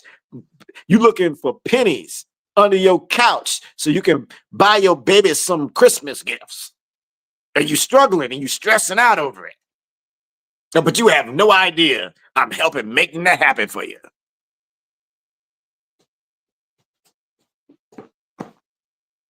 My bad, where we at? Squirrel! Oh man, let's go to the next one. Bride YAHUAH in the comments if that hit. Did I do 6, y'all? Oh man, I did not do 6. Oh, let's go. We're gonna go back to 6. Let's do 6. If you got your books, you better get to Ezekiel chapter 16. Ezekiel chapter 16, verse 6. Oh man, did I even finish 5? But you were thrown, yeah. I'll just read from 5. But you were thrown out into the open field to the loathing of your life. The loathing of your life on the day you were born. Verse 6. Then I passed by you. So Yahuwah passed by. He's like, oh, hey, Harold. Hey, Luca. Hey, Charlene. Hey, Jeremy. So I passed by you and saw you trampled down in your own blood.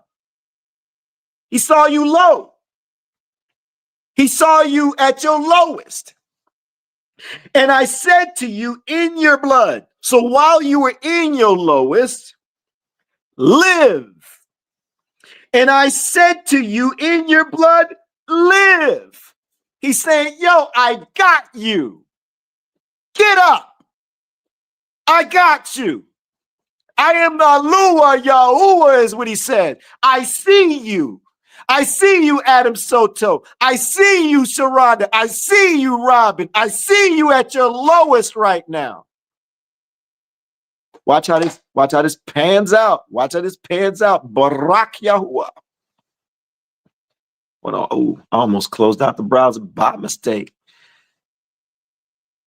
Let's go to verse 8. We're skipping over 7. It's your responsibility to do verse 7, but we're going to check out verse 8.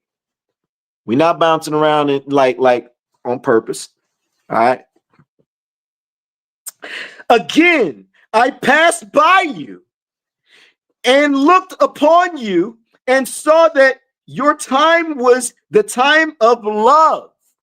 Wait a minute. Let's back this up. Read that nice and slow. Remember, look inwardly. Again, so he's repeating himself. I passed by you. I passed by you, Isaac. I passed by you, Bertha. I hope that's it right. Bertha, yeah. I passed by you and looked upon you. So he looked at you and saw that your time was the time of love. He's like, yo, this is your season for love. I'm going to pick you up from this dirt right now. I see you falling low. I see you're at your lowest. I'm going to get your attention and I'm going to pick you up. And I spread my skirt over you and covered your nakedness. He's like, yo, I see you at your lowest. I'm going to cover you. I'm going to make sure that you don't feel alone. My bad, I lost my thought. And I swore an oath to you and entered into a covenant with you. So he's saying, look, I swore an oath to you. We're going to enter into a covenant. I got you. And you become mine. If he's calling you in this season, he wants you as his. Declares the YAHUAH. Okay, so he promises a covenant. He promises to cover you. And he's saying, hey, you are mine. You are mine. Okay, watch this. Watch the shift. Let's go to verse 10 and verse 12. Remember, it is your responsibility to study the entire chapter. Your responsibility to study the entire chapter. We're going to verse 10 and 12. And I dressed you in embroidered work. So he helped you up out of one of your valleys. He's like, yo, I see you down. I see you down, Natalie. I'm going to help you out a little bit. I see you at your lowest. I'm going to pick you up. And I dressed you in embroidered work and gave you sandals of leather. So he's hooking you up. And I wrapped you in a fine linen and covered you with silk. Okay. So he's hooking you up with and he ain't literally just talking about clothes now. He's saying, I took care of you. When you were down, I picked you up. And I'm the one that's got you out of that scenario. Whether you knew it fully or not, I'm the one that's doing it, is what he says. And I adorned you with ornaments, and I put bracelets on your wrist and a chain on your neck. Verse 12, and I put a ring on your nose and earrings in your ears and a crown of adorning on your head. So he took you out from that low place and picks you up when you down. Now, side note, today's time, normally, what do? Well, what have we done in the past? Some new Miss Parker, you coming into this understanding, but what does the world normally do? They give it to somebody else. They give it to another deity. They just don't know it yet. Let's check it out.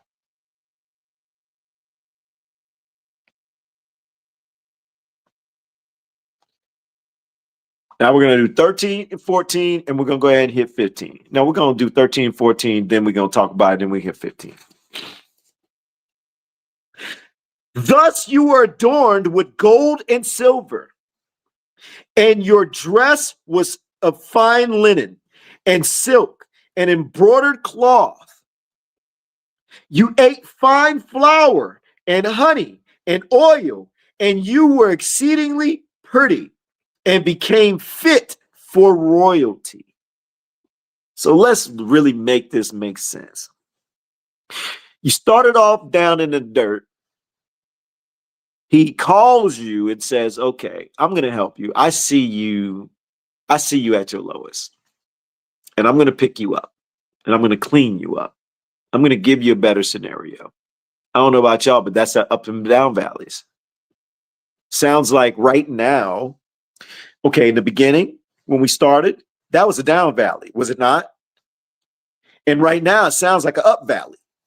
Down valley, up valley. Okay. Let's go to 14. And your name went out among the nations because of your loveliness, for it was perfect.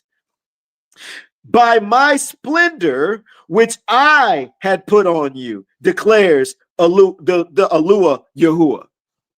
So it's like, okay, now everything's all good.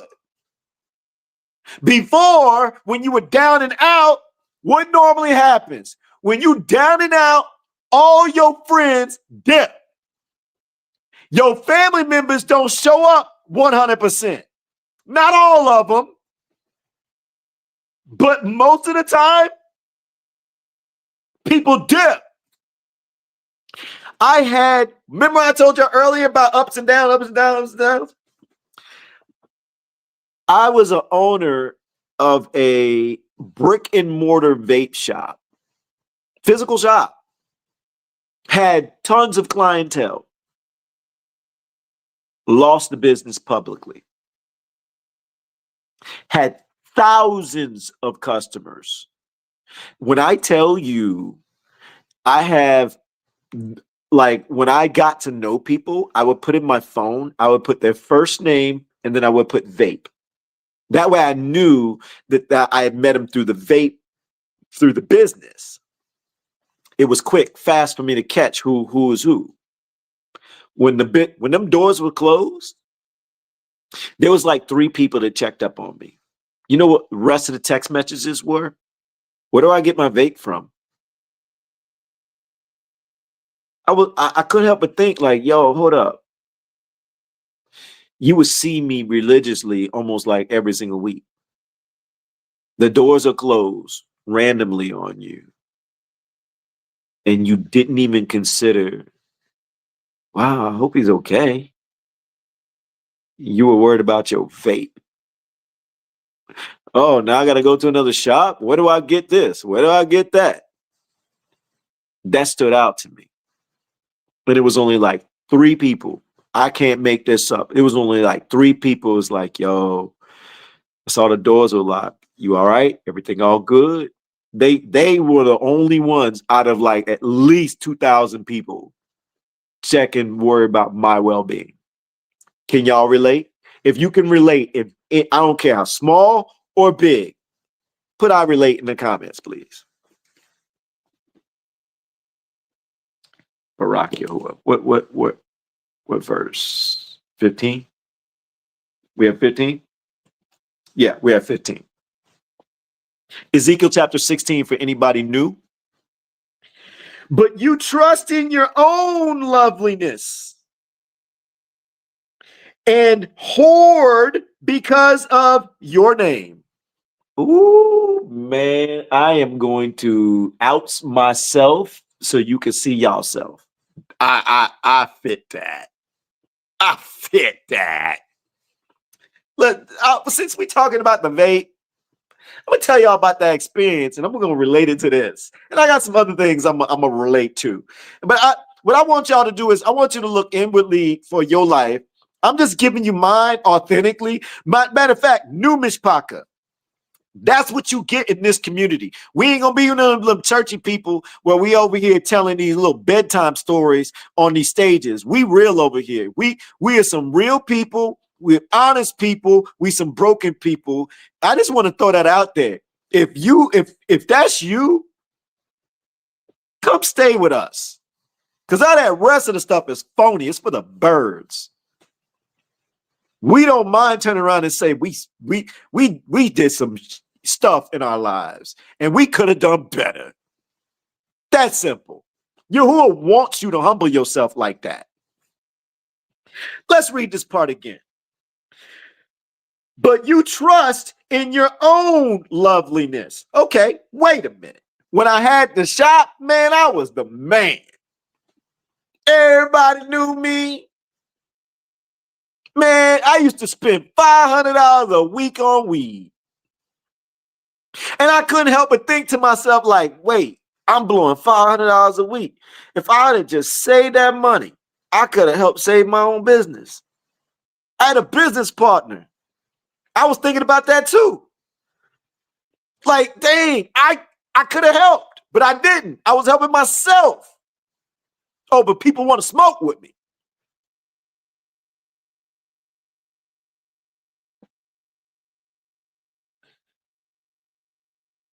But in reality, that wasn't for me. He wanted me to lose that. So when I get in his word, I can see myself. I can humble myself. I can see my mistake. I can see where I messed up. And I can see where I wasn't supposed to be and see where he needed me to be. You better think about that too for you. Bride YAHUAH. Can I get a Bride YAHUAH in the comments, please?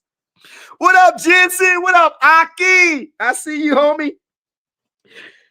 And whoring because of your name, and poured out your whoring on everyone passing by who would have it. He ain't talking about like bounce to bow wow. That's peanuts. It's like, yo, it's the things we do. It's our lifestyle. It's how we treat ourselves. We think we all that. We serving these other gods. Yeah, some of y'all like, I don't understand that. You served other gods or have been or probably still are in some type of way, and you just don't know it yet. Let's keep going. Whoring on everyone passing by who would have it. What verse we on now? Bride YAHUAH.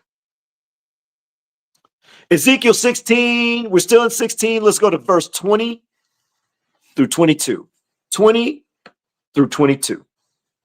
Bride YAHUAH. It is your responsibility to study this entire chapter to make sure we're not deceiving you. Make sure that you actually getting like fed through real word and we're not just BSing.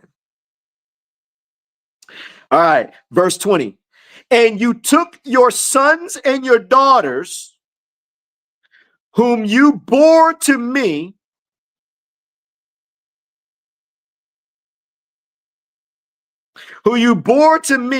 and these you slaughtered as food to them. Were your whorings a small matter? Now, first off, Mishpaka, I gotta tell y'all something. In reality, on the real, during this time frame, they were literally burning their babies. Like, I ain't playing. Like Ezekiel, Jeremiah, it's actually connected to Christmas. It's like one of the first origins of Christmas. Yeah, for all the new Mishpaka, like, study your book, man. They were literally sacrificing their babies to Moloch and these other deities, and they were burning their babies in fire. They were sacrificing their own children. No joke. And then you look into history, you are going to find the connection.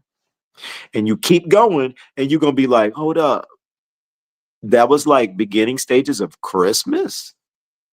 Yes. They just simplified it in today's time. It's a whole different thing, but you still go in the same direction towards same deities. It just looked different in today's time. We are so slow. And we unwilling to go research. We unwilling to go look. We unwilling to go fact check. Please don't be one of those people, man. We done did that all our lives, and look where we at. We need to actually start fact checking this stuff. I'm watching this one dude. I ain't even gonna go there. Just put it this way. He's got a decent little community. He's a apologetics dude. He done tried our community one time. I had to check him hard. And he don't bother me. And I think he know why he don't bother me. Because I know this book and I see his gaps. And I'm watching him in today's time. He done wrote a book. He wrote a book about Christmas. And I saw him on TikTok last night doing audio readings on his book. And I was listening. I was about to screen record and I was going to get him. And then I was going to screen record and be like, I hit it. I see the gaps. I see the gaps, man. And then suddenly my Ruach said, don't waste no time on him. He deceived and he's deceiving other people. Yahuwah will take care of him. You need to stay focused on what you got in front of you. I was like, okay, I hear that. But I'm going to tell you about it anyways. I'm just going to tell you this little piece. He wrote this book about Christmas. His whole goal is to try to get ahead of us who debunk Christmas. No, call out, we expose Christmas. And I listened to him last night. But he always says this one thing. He wants to see the receipts. He wants you, where are your sources? Where are your sources? And his sources is always pointed towards a man. What does man say? What do the Greeks say? What do the theologians say? And I can't but think, like, yo, is he not in the book when we're not supposed to trust man? Like, it's all over the book. It's all over the book. He don't even hear himself. He don't hear himself at all. And then I'm listening to him do his audio, and he's quoting Bible verses. He's in James 1 minute. And I'm thinking, like, yo, did he not hear himself? Like, it didn't even connect to Christmas. He made it fit, saying that's what they intended. Well, who is they? They ain't Yahuwah. They ain't the creator. It's they as man. Do you not hear yourself, like, accepting man's tradition and you covering it up as book? And you wrote a book that you pushing, like you trying to sell this bad boy. I'm over here thinking, like, yo, you so lucky the Ruach pulled me back, because I was gonna get him. I was gonna screen record everything. It was all coming quick, and the Ruach was like, nah, we ain't gonna do that. Like, this is about as far as I can do right now. It's like, I feel comfortable doing this, but doing full content on him, and unless he tried me, he gonna get that smoke. But I'll leave him alone, because you can't beat scripture. My bad. I had a little moment. Forgive me, y'all. Oh, Yahuwah. I hope that was all right. All right, where we at? I lost my train of thought. Had a little moment. All right, where we at? Oh, we at verse 20. Let's go back to verse 20. We'll read it again. Bride YAHUAH. I see you, Miss Sandra. I see you, sis. Verse 20. Let's do this. And you took your sons and daughters, whom you bore to me, and those you slaughtered as food to them, where you're whoring a small matter, that you have slain my children. So he claimed your children. You have slain my children and gave them up to them by causing them to pass through the fire. Yo, that's literal right there. That's no joke. Man. 22. And in all your abominations, now hold up, he said all your abominations. If you connect that to Christmas, no, let me change that. If you go do your homework and you go connect that to Christmas, don't you dare forget verse 22. He just said, in all your abominations and whoring, you did not remember the days of your youth. None of us remember. We all got spiritual amnesia. We finally waking up, Bride YAHUAH, when you were naked and bare, trampled down in your own blood. He's going back to the beginning. He's saying, yo, you remember when you were in the dirt? You remember when you were in your lowest? Man, Bride YAHUAH. Where we at? Let's go to verse 30. Remember, it's your responsibility to study the entire chapter. Verse 30. How weak is your heart? I gotta get a sip of tea on that one. Every time the heart get brought up, it catches my attention. He know my heart. I can celebrate my Christmas. I'm just trying to rep his birthday. He know my heart. It's okay.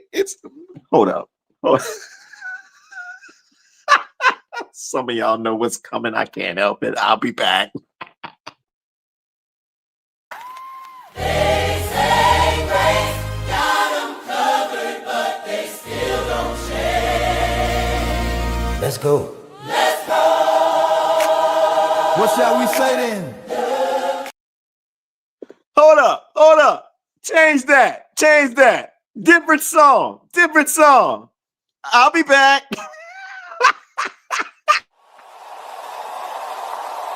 Pick a side, fire or frost. Middle ground been bought and lost. No delay, we light today. Ain't no time to fade away. Crowd rise up, baseline high. Yeah. Truth gon' march that kingdom drum. Yeah. Bride YAHUAH. Lukewarm melt when the real ones come. I know your works, that you are neither cold nor hot. I would you were cold or hot. So then because you are lukewarm and neither hot nor cold, I will spit you out of my mouth. Revelation 3:15-16. Choose your flame. Sunday suit, Monday mute. Hands up once, then back to the old route. Stream a sermon, skip the book. Hashtag faith for a better look. Two masters tug on the same thin rope. Scroll for dopamine, call it hope. Post an altar pic. Say blessed, but you won't resign. If truth costs time, you tap decline. Trade narrow gate for a wider line. Knocking you in snooze and blame the dark for the lie you refuse. Lukewarm. Lukewarm don't live long in the fire. Pick your flame on, leave the choir. Don't got the fire. This is the call, go higher. That lukewarm heart beats truth like wire. Shock to the soul, faith to inspire. Cold or hot, that's a sign. Choose the king or choose the lie. You say grace while you plan the sin. Tell the rule I wait, then wandering. Quote a verse like a lawyer's trick. Proof text life for a quick slick fix. Double-minded. Feet split lane talk. Feet split lane talk like Zion. Live like chains, coldest name on a casual tone. Mock the fear that makes angels young. You want the crown with a comfort bed. Resurrection talk with a slumber head. He ain't a trend or a Sunday spice. He's the lamb and the judge think twice. Hot or cold, truth or gold, not the same. Who we be? We the assembly, set apart eternally.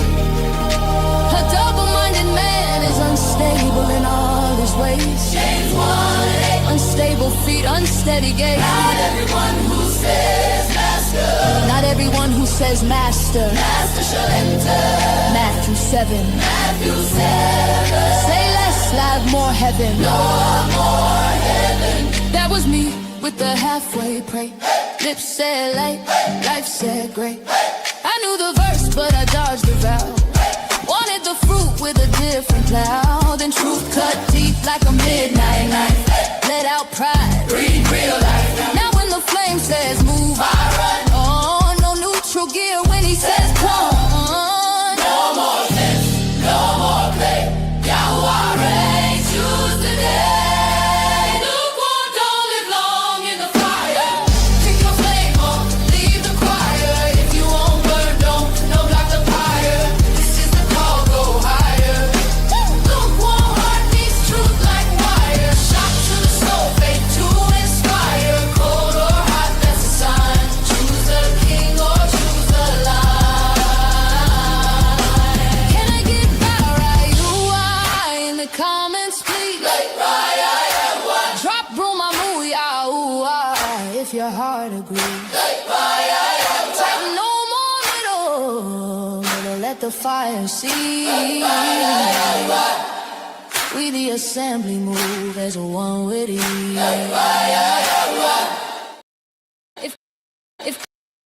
If comfort is your king, truth is your threat. If neutral is your road, regret is your debt. You can fake the shout, you can stage the tear, but lukewarm else when the flame draws near.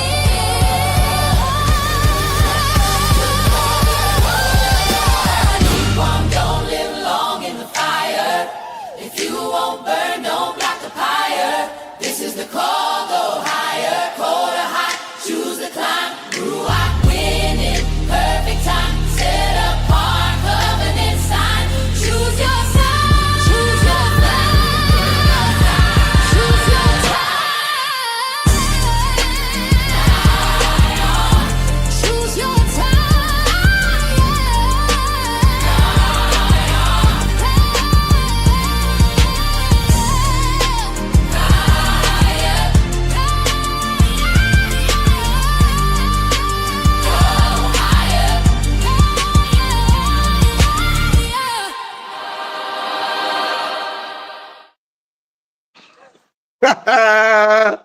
How weak is your heart, lukewarm?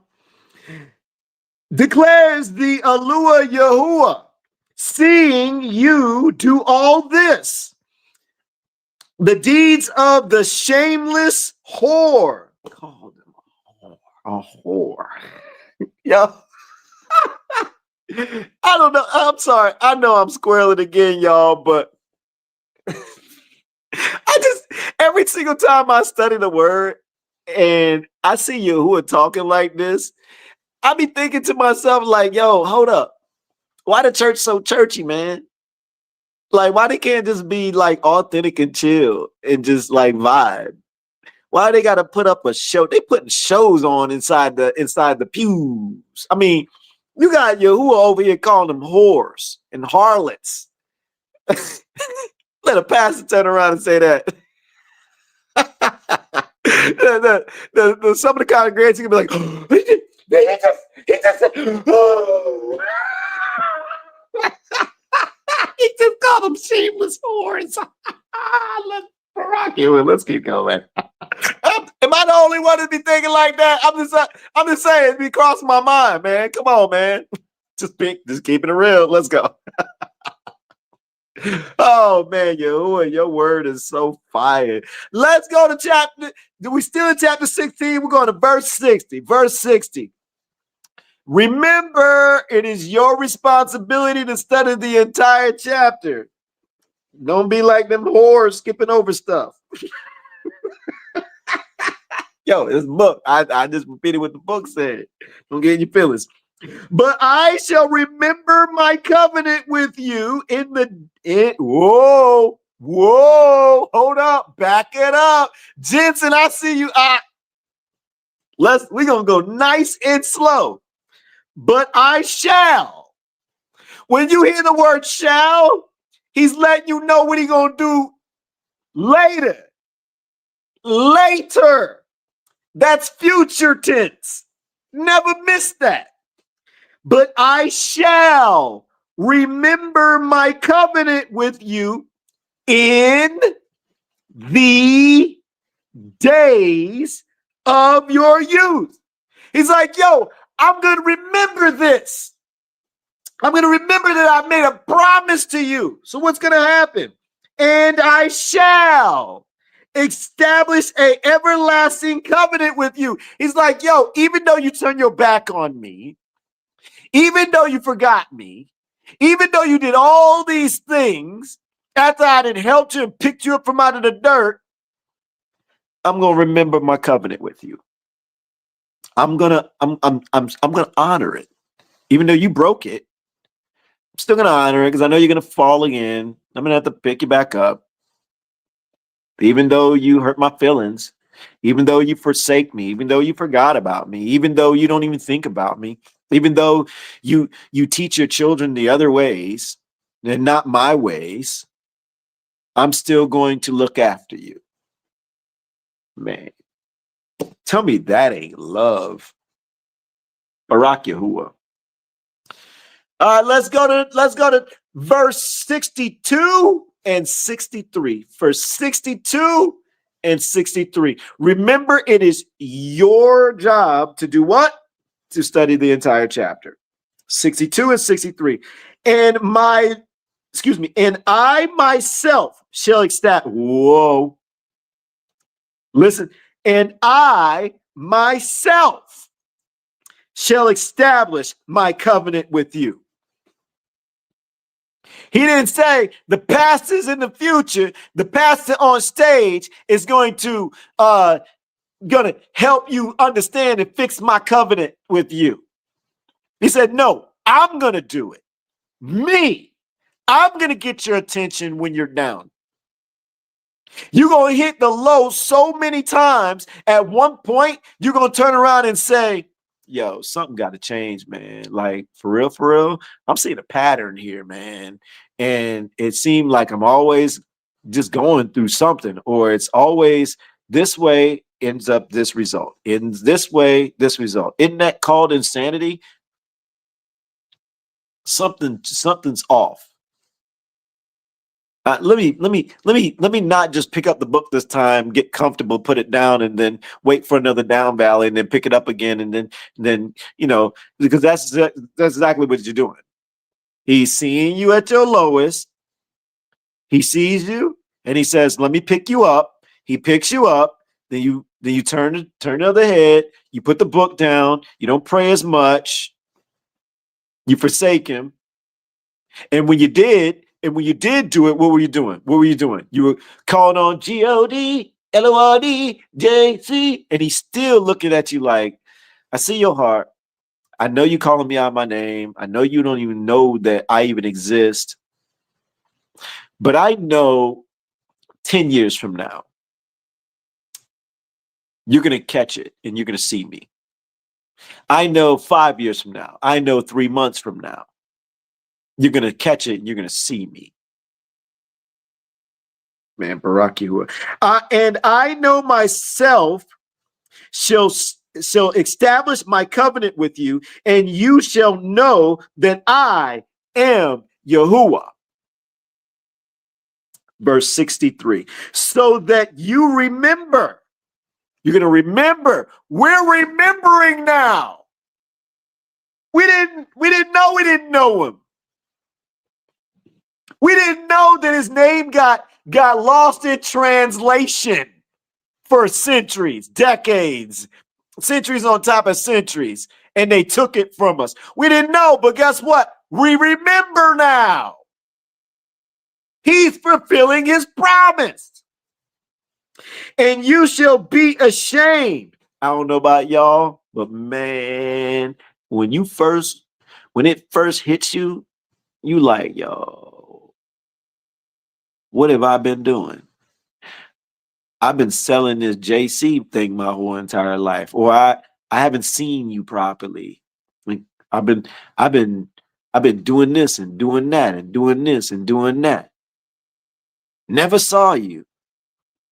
You actually sink in it for a second. How real is that statement? How real is that verse?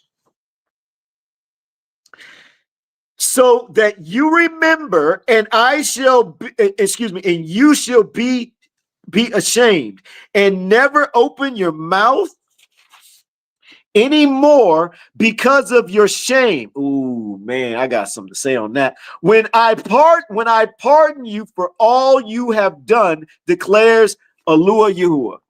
Oh, we got to back it up.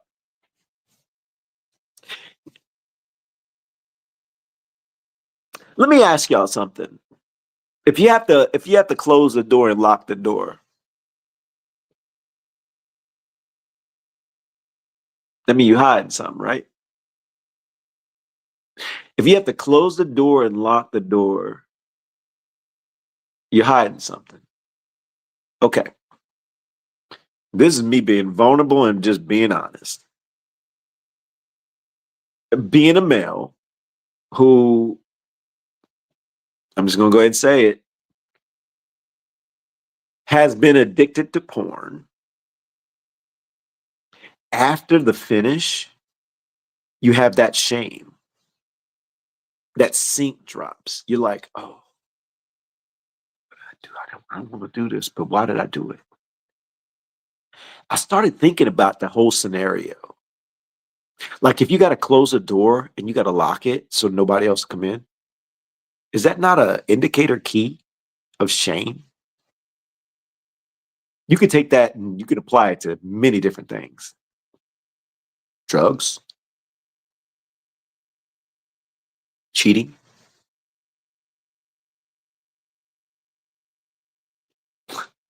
I don't know.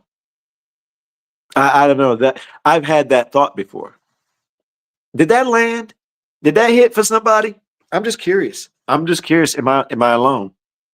I bet you the new people like, yo, these people, man, they honestly like they let it all out. They don't hold nothing back. Nope. Nope. We ain't the church. We ain't the church type. And I love it.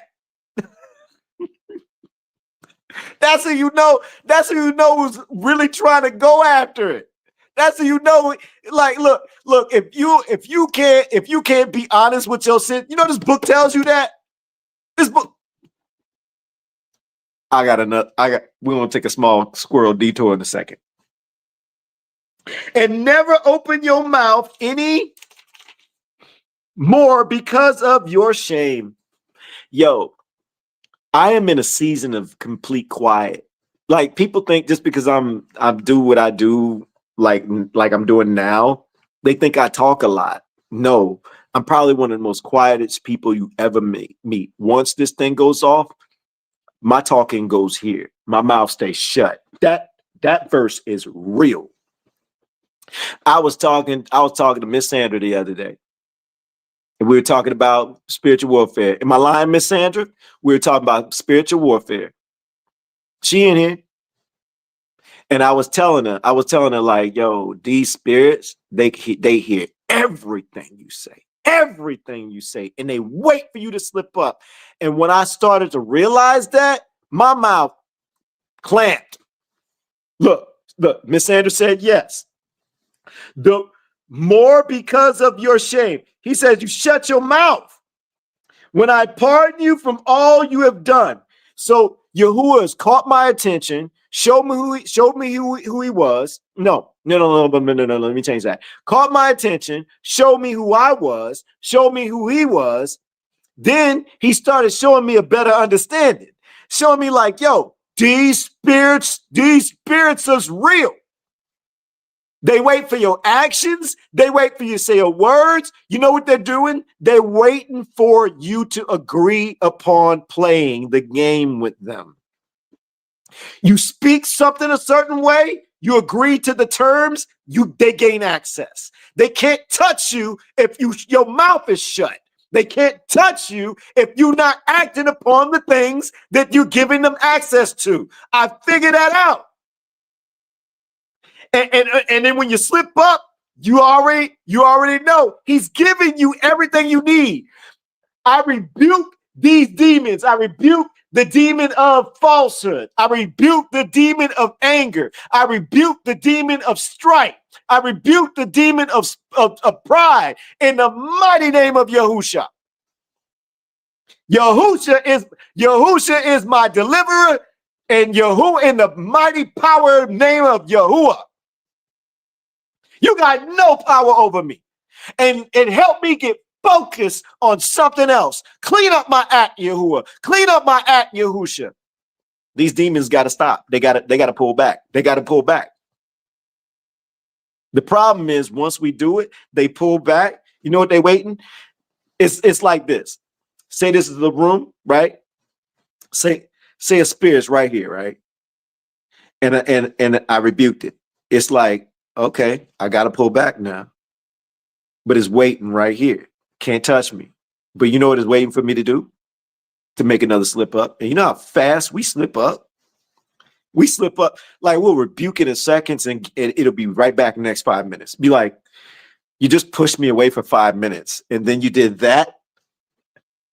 Like, I'm not even worried because I already know. You throw that name out so loosely and I got to back up. And you don't really realize how much power it really has. But the problem is you don't know how to control yourself. And all I got to do is just wait for you to slip up again. You say rebuke. You say rebuke me. Okay, in the mighty name of Yahusha, I'll move back. But then you showed anger towards this person. You did this, that, and the other. You just put me right back into your lap. You just gave me a 10-minute break from you. But I'm back. That's exactly how it worked. This spiritual warfare is 100% real. And when you figure that out, you start to realize, like, wait a minute, hold up. These demonic spirits really got no power over you. Like when I tell you, these spirits have been trying every angle to stop everything that we the assembly is doing. I see it a mile away now. Yahuwah's got me that locked in to where I could see a spirit on somebody when they don't even think they got a spirit. I've watched it. I've watched them demons try to get close to me. I don't know how many times. So many times where it's almost like they try one angle, I block, bing.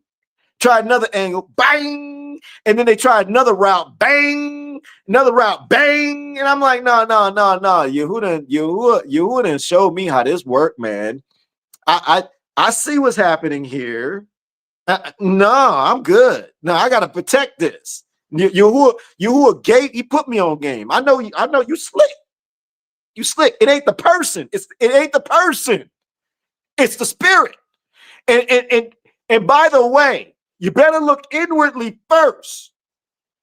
Everything that I just said outwardly towards like maybe a person, I ain't thinking about people. I'm talking about how the spirits use the people.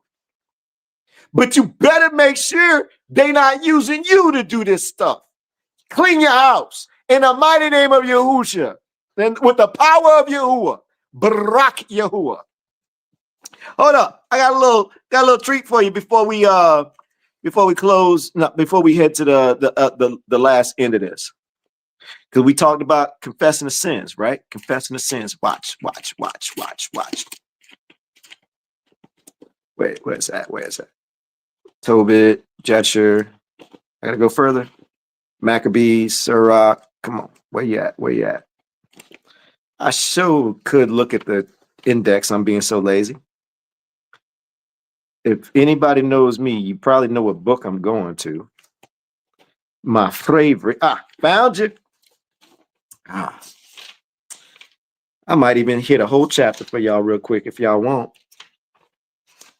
Hold on. Where you at? On the fourth day. Troubled hearts, the master. Second Ezra is where I'm at, Mishpaka. Number of those hidden in wickedness. It actually says in Ezra's is end time prophecy. It says in the future that we will confess our sins. Like out loud, like we ain't gonna be afraid to say like we've been messing up. He actually says this in this book. When I was listening to it with Christopher Glenn, but now that I can read it, it caught my attention. It caught my attention because I never really realized that I was doing it authentically. Like I would just be honest. And then when I caught that it was in the book, I was like, wait a minute. I actually do that by default. That's cool. When you start reading a book, when you start studying the book, excuse me, because we don't read to be approved. We study to be approved. When you start studying the book, you know what you're going to start catching? You know Yahuwah is really like looking out for you and he's trying to work with you. When you start seeing things in the book that you didn't realize you would automatically like authentically do. And he's saying that you would do it. And you're going to hit enough of them and it's going to be like, yo, I do that. That's in the book. Don't run over that. He's literally telling, that's the Ruach saying, look, I needed you to be in this chapter because you do these things. For example, how many of you have been in such a challenging situation to where you couldn't eat? And you were in your head out loud, you're crying, you're praying. If that's you, tell me in the comments if you've done that. You're such a challenging scenario or scenarios to where you had no hunger and like you just couldn't find yourself to just eat anything. And then you're crying, you're like, oh, help me. I don't know what to do. And why this and that. You're trying to talk to him. Tell me if that's you. That's me. Chrissy says yes. Landra on YouTube, she says yes. More than once. Lynetta, Wanda, done that. Vicky, done that. You know what you did? The book calls that prayer, fasting, weeping, mourning. You did it naturally. You didn't even realize it.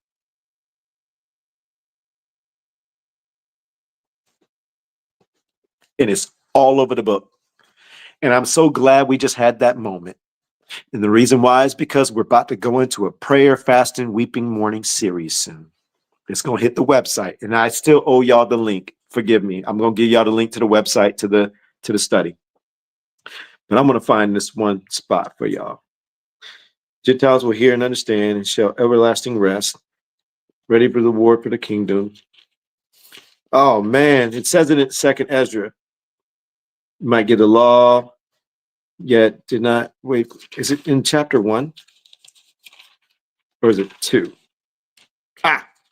Found it. Oh, man. I love me some Ezra's.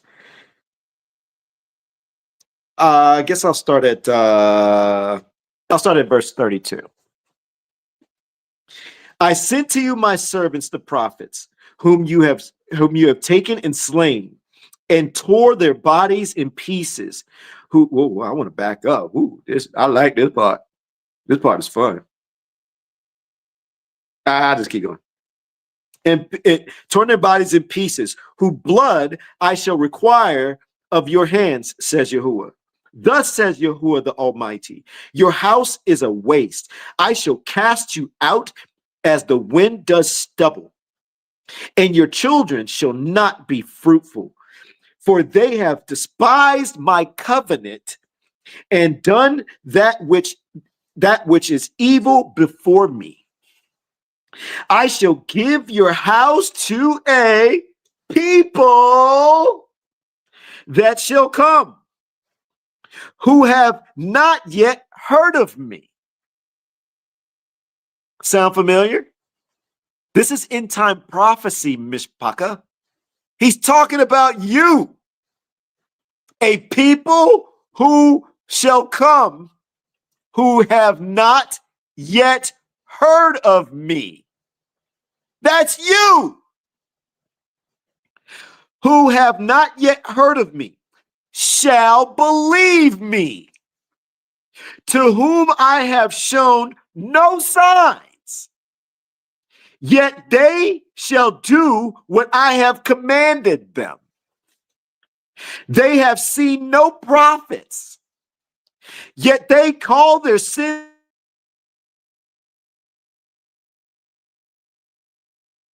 And wait, we've seen some prophets. No, you haven't. If they turn around and say, and I have a dream from the LORD. No, that's a Baal prophet. As soon as LORD come out of their mouth, as soon as GOD come out of their mouth, Baal prophet. And they talking about what you gain.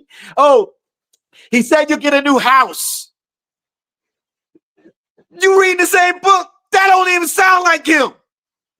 He don't care about no new house. What are you talking about? You a Baal prophet. You getting deceived. You hop in this book, you got, hold up. Go to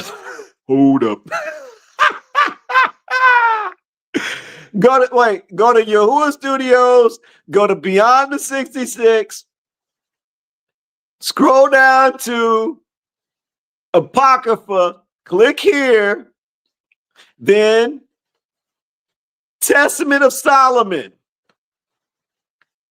Right here, ready for you. Read Solomon, scroll down. It's all headered out for you, but I'm gonna scroll down to the bottom real quick, because we broke down an index for you of this book. And these are demons who Solomon bind and had build. Yahuwah gave him permission to use these demons to build Jerusalem.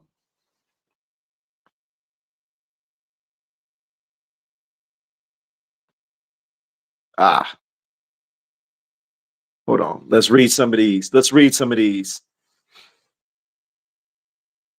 All right. Spirits organized by category. Spirits that attack the body. Let's hold on. We're just reading the headers real quick. Spirits attack pregnancy, birth, and infants. Spirits that attack the mind, confusion, and madness. Emotional destruction, infant harm. One does madness and loss of identity. Despair and hopelessness. How many people can relate to that one? Confusion, Darkness and destruction, kidney inflammation, drains life, depression, deep melanin, okay, y'all. Y'all know how I am sometimes. Depression, false dreams. Oh, let me widen the screen out. Let me widen the screen out. My bad. Boom.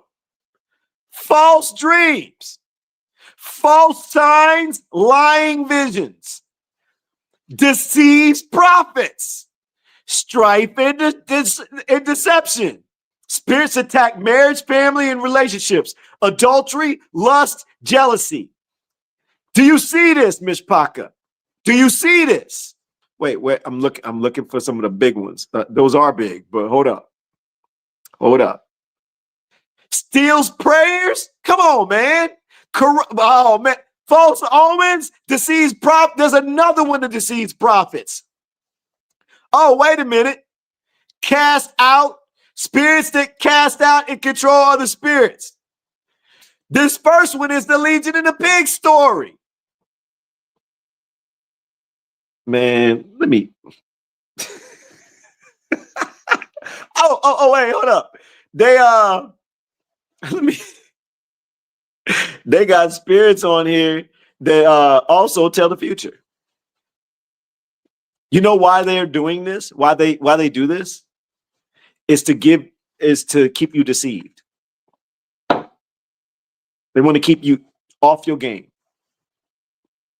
They want to lie. They want you to, I had a dream from LORD. No, you had a dream from a demon. Oh, this is God told me to tell you this. And guess what? Some of it will be real. But you got to be very discerning. You wonder why it'll be real? Because number one, if they can catch you off guard when you do get one that happen, you a mouthpiece. It's to deceive. Like if somebody calls them Yahweh. Yahweh is a deity. Just throwing that out there. Kind of just saw something. All right, y'all. I'm Facebook. I got you covered. I promised to give y'all the link. YouTube, I got you next.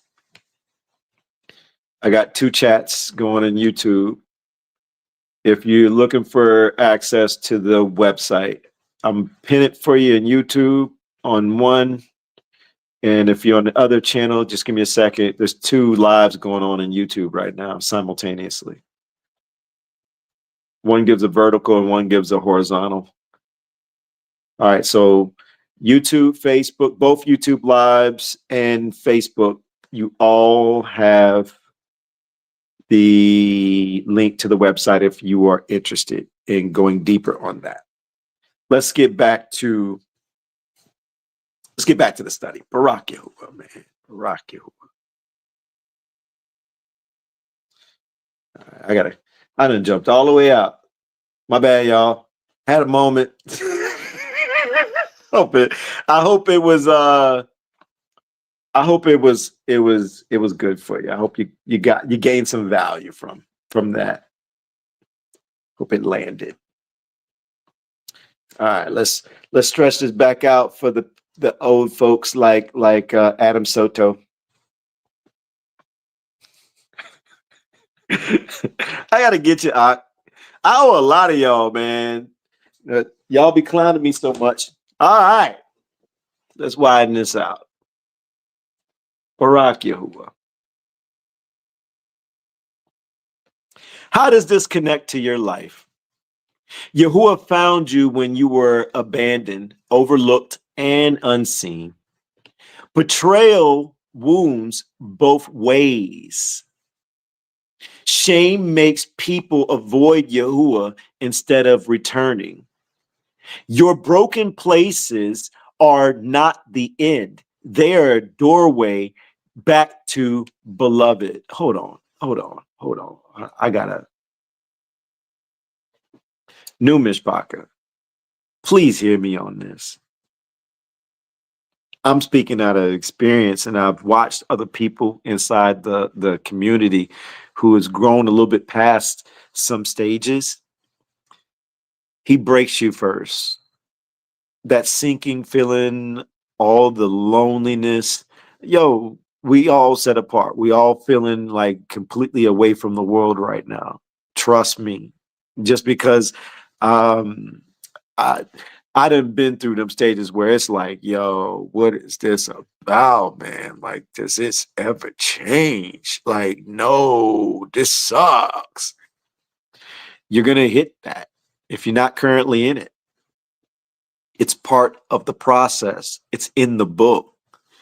I'm gonna keep saying this because I'm in Palal. There's some people that's going through it or gonna go through it later, may see this moment, that it'll give you some understanding, like, wait, so this is part of it? Like, for real, for real? Yes, it's in the book.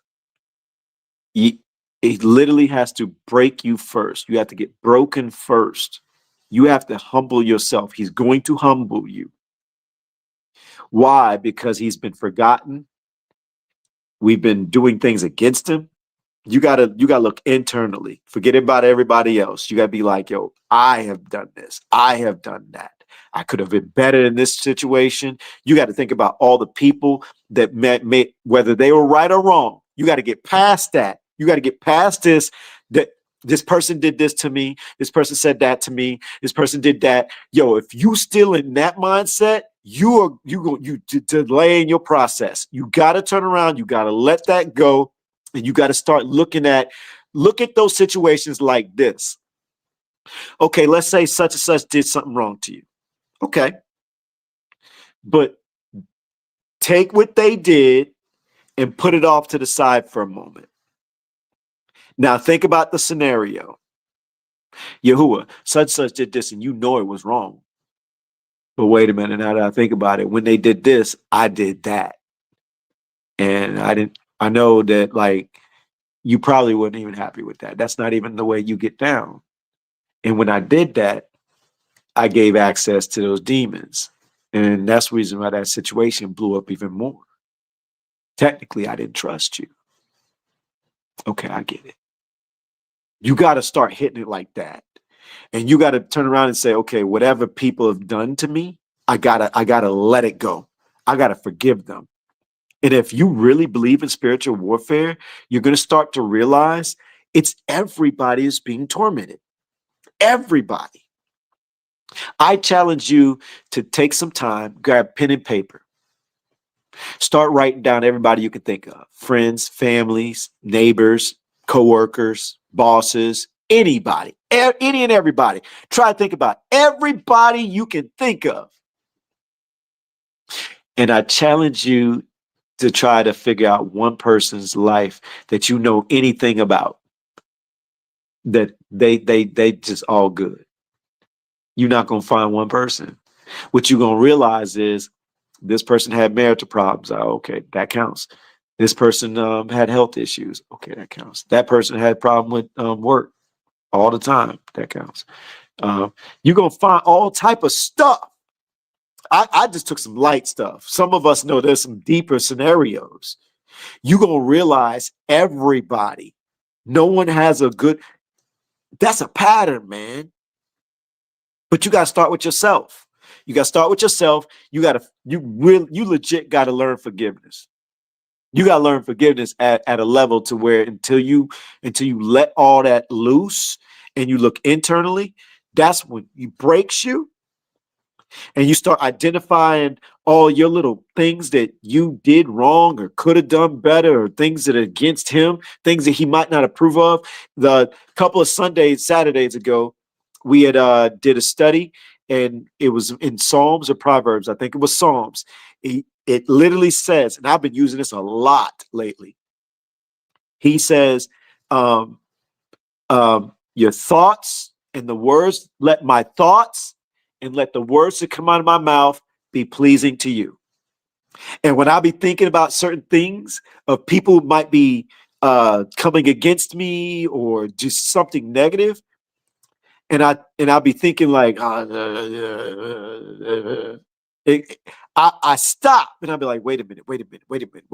Yahuwah, you said, let my thoughts and the words that come out of my mouth be pleasing to you. So wait, first, let's put all this together. I know that my words matter.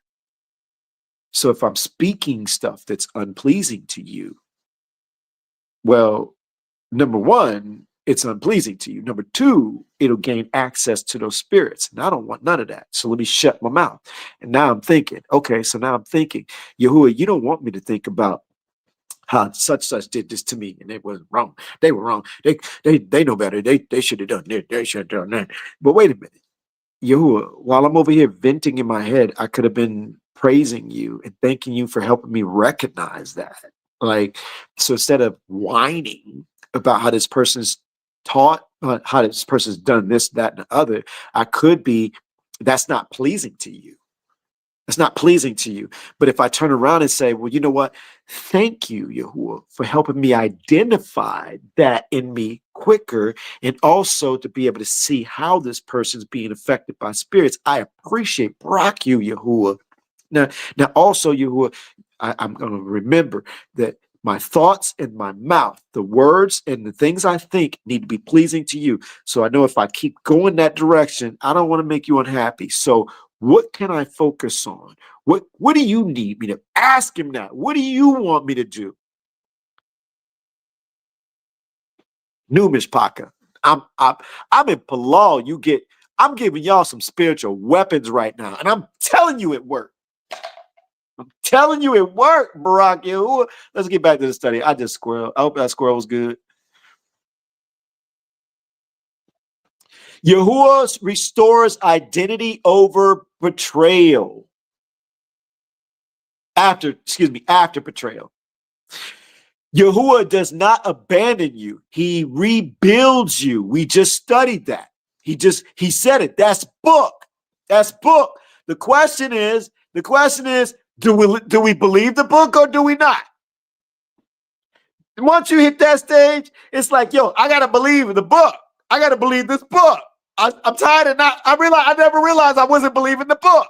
Watching these people in today's time, we was guilty too. They don't really believe the book.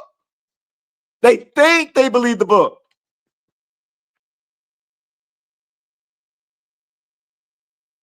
Search your own heart.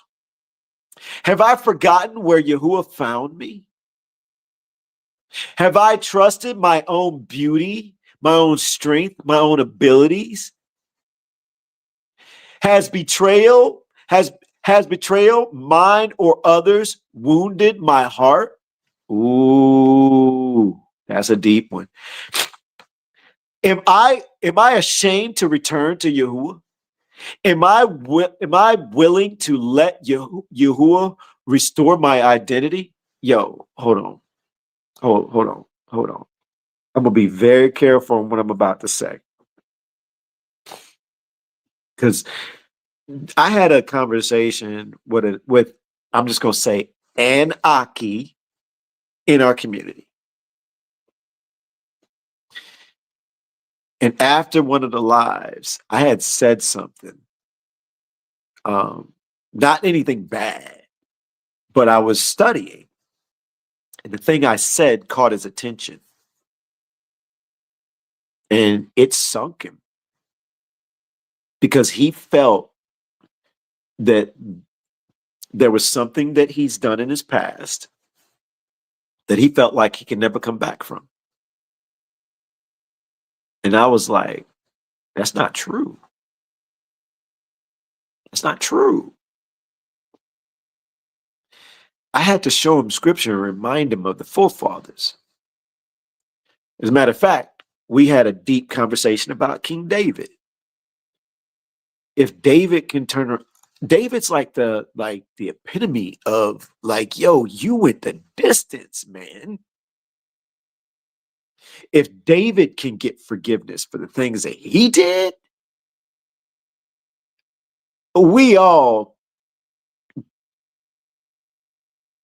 I mean, Psalms 51. I see you, Miss Sandra. Psalms 51. Story of David. I'm going to sum it up. This is in the book. Like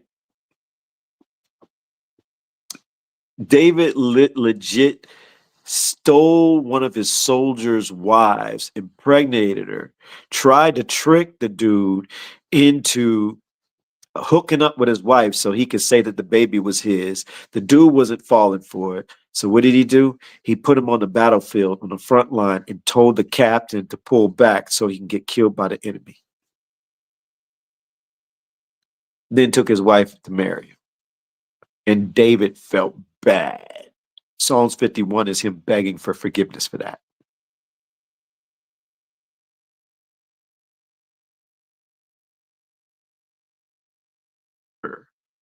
Ever have to feel like you can't come back from something from Yahuwah. It's your heart.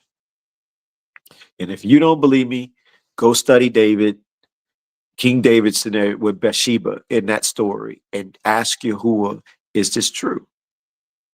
It's in the book. And then go study Psalms 51, excuse me, and see David's palal to Yahuwah, his prayer to Yahuwah, his begging, he sank. If David can be forgiven for that, that means anybody who's even come close to that or nowhere close to that, you got an opportunity with Yahuwah. And that's book.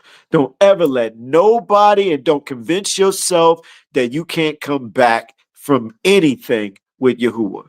Yahuwah says that he gives mercy and kindness. He desires mercy and kindness. That's in Hosea. And the knowledge of him over burnt offerings and sacrifice. So your whole job is to go after him and seek him and humble yourself before him. And it makes sense. You've been ignoring him your entire life. You didn't know it. Now you know him. Now you got an opportunity to make it up. I mean, Yahuwah gets nothing from this world but being forgotten. And finally, in this season, there's more of us who actually know who he is to say in his name. Then you got people rejecting his name, and he's actually telling them they're going to do that. And he says in the book, it's going to be very few of us compared to the masses. The majority gets deceived, and they don't realize they're sitting with the majority. The math ain't mathing. I'm looking at that.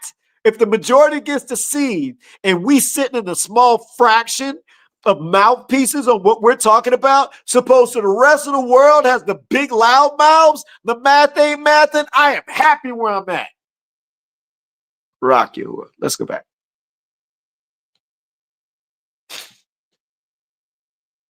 How to palal in this season. Silent. This is in your head. You do not say these things out loud. Do not let these spirits hear Yahuwah, hear my brokenness. If you turn around and I'm broken, I'm weak, I'm horrible, I'll never get it right, I'll never this, I'll never that, I'm this type of person. You talk that out loud, these spirits is going to keep you there. You talk to Yahuwah in your head with that, and you put on your poker face. Yahuwah, show me my wounds. Reveal who I am. Show me my shortcomings. Call me out on my BS. Yahuwah, remove my shame. Yahuwah, help me return. Don't say these things out loud. This is real spiritual warfare. You got to be in your head. Why? These spirits cannot hear you in your head. Yahuwah is the only one that in scripture, and Yahuwah knew such and such heart, and Yahuwah examined Pharaoh's heart, and Yahuwah examined this person's heart, and Yahuwah examined this person's heart. Yahuwah knew that this heart was like this. Yahuwah knew that his heart was like that. He the only one examining hearts. If you in your head, you in your heart. And whatever your heart's doing, your actions are going to be with it. So you always got to be ahead of what? Your heart. You got to be 10 toes down, 10 steps ahead of your own heart. As soon as you turn around and think one thing, oh, wait. My thoughts in my mouth got to be pleasing. Thoughts in my mouth got to be pleasing. If you say it out loud, these spirits is like, bet. You told me the weakness. Thank you, thank you, thank you. I'm gonna keep you right there. Oh, such, keep doing that. That's you don't like when such do that, huh? You don't like that? You say that all the time. You say that all the time. I'm gonna make sure such doing that. And you ain't even gonna put it together. But yep, I'm gonna make sure that such keeps saying that to you. I'm gonna make sure that such keeps doing that to you. I'm gonna make sure that such never wakes up because you're always saying they'll never get the truth. They'll never know Yahuwah. They're always blind. They never want to listen. It's because you keep telling it that. Stop saying that. Stop saying that. Stop saying your loved ones ain't gonna wake up. Don't say that no more. If you're going to talk to anybody, if you're going to say it in your head. Barak Yahuwah. Let's go back. Let's go back. All right. Let's look at. Now, what do you say out loud? What do you say out loud? Out loud, Palal, spoken with authority. I am not abandoned. I am beloved. Yahuwah remembers his covenant with me. He says it in Ezekiel. He said that's a promise. Hold him to it. It's okay to say, Yahuwah, I'm going to hold this to you because in Ezekiel, you said that you're going to remember your covenant with me. I want to hold you to that promise. You said it. I believe it. I hold you to it. I reject every lie of shame. Yahuwah is restoring my identity. These are spoken out loud where darkness must obey and your soul hears truth. Guiding truth, where you were wounded, but you are not worthless. You are beloved. Your one assignment this week, that's right, we give homework, Numerous Paka. Don't worry, it ain't that hard. It ain't that hard. Speak this out loud once a day. As a matter of fact, if you want to do it more than once a day. Yahuwah, restore my identity and hear my Yahuwah, restore my identity and heal my heart. Deep scripture study on your own. That's right, Ms. Paka. This study guide gives you access to everything that we talked about. There's similar scriptures all over the book. We here at We the Assembly, we try to make sure that you have things that you could stay focused on. So, like, for example, when you turn around and you're like, okay, I'm going to stay above my heart. My thoughts and my mouth have to honor and please you, Yahuwah. Right now, this is what I'm thinking. I need a distraction. Well, wait a minute. We just had a study. The study caught my attention. I got value. There are other books that we didn't go over, other scriptures. Yahuwah, would you like me to go study those? Matter of fact, I'm not even going to ask. I'm going to go spend some time with you. We'll do that instead of doing Netflix. I'll do that instead of speaking and thinking on that. I'm going to distract myself and go remind myself of these promises. Can I get a Barak Yahuwah if that hit? Let's take a quick glance at these before we close this out. These are scriptures about wounds of betrayal. Jeremiah, Hosea. We were just in Ezekiel, chapter 16, exactly. James 4, Revelations 2. These are more about shame and forgetting your own story. Again, Ezekiel, Psalms, Jeremiah, Deuteronomy. Yahuwah's pain and compassion. You need to understand how Yahuwah feels about things, so you can start making your adjustments and apologies and strengthen yourself, your relationship with him. Hosea, Isaiah, Jeremiah, Ezekiel, restoration of the bride. You are the bride, Mishpaka. Ezekiel, Isaiah, Hosea, 2nd Ezra. If you don't have Second Ezra as a physical book, it's on the website. So yes, you do have it. All you got to do is go to Beyond the 66. It's in this area. Go to Apocrypha. You got the entire book. So you got no excuse. We hooked you up. If there's any names for all the Numis Pocket, any of the words that you may not know, on the study guide, we have a list of words and their meanings to kind of help you learn these things if you're interested in working on your wordplay and your word understanding. Bride YAHUAH. Miss Paka, that's all I got for you tonight. You already know, for all the new Miss Paka, if you're coming in late, my name is Alon, pronounced like you're going to cut grass, like you're going to cut a lawn. It's not spelt that way, but it is pronounced that way. And when I go live, I have two goals. First goal is to serve and give esteem to our creator, Yahuwah. And the second is to add value to you. And I am in Palal that both those goals got met tonight in this study. We're going to blow the shofar, and I'm going to pick a song that we'll close this bad boy out with. Bride YAHUAH. I'm still practicing, sis. Okay, Sherry.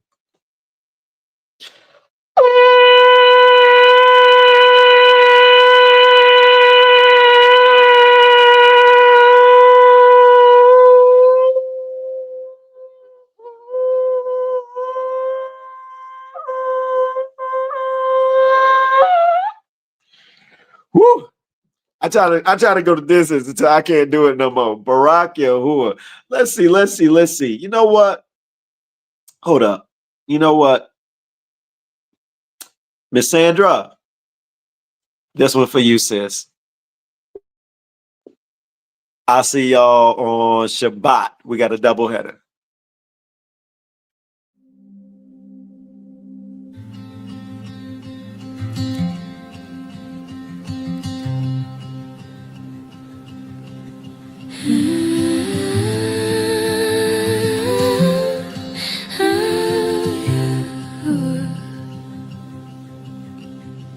Psalm 51 verses 2 and 7. Wash me thoroughly from my iniquity and cleanse me from my sin. Purge me with hyssop and I shall be clean. Wash me and I shall be whiter than snow. Oh Yahuwah, wash me. I broke what you gave, I took what was pure. Now I stand in truth I can't ignore. Sin ain't secret when you see the heart. It's the hidden thing that tears us apart. Yahuwah, wash me in mercy's rain. Take the guilt, but leave the pain. Let it remind me who I've been, so I never walk that road again. I tried to hide what only you could see. A shadow wearing someone that was me. The mirror cracked the silence, spoke my name. I brought my dust, my fear, my shame. If mercy lives where truth is told, then break this heart and make it whole. Create in me a clean heart, oh Yahuwah. Renew a right ruach in me. Do not take away your presence. Let your kodesh ruach breathe. Wash me again till the stain lets go. Hold me again till your river flows. Create in me a clean heart, oh Yahuwah. Renew a right ruach in. Can I get Bride YAHUAH in the chat with ease? Can I get Rumamu Yahuwah if you feel that peace? Hearts lift high, let mercy release. We the assembly move as one.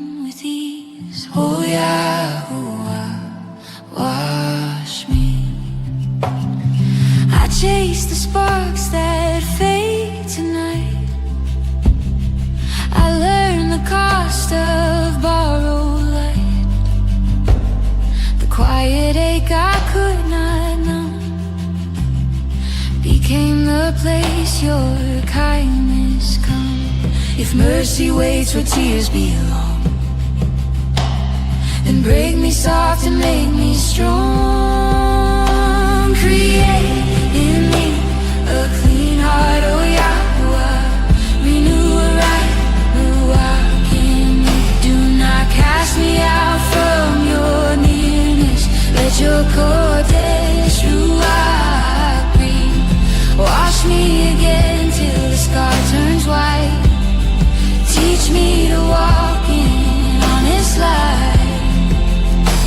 Create in me a clean heart, oh Yahuwah. Renew a right ruach in me.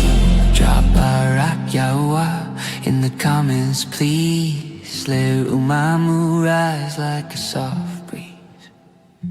Grace flows freely for all who believe. We the assembly sing Yahuwah with peace.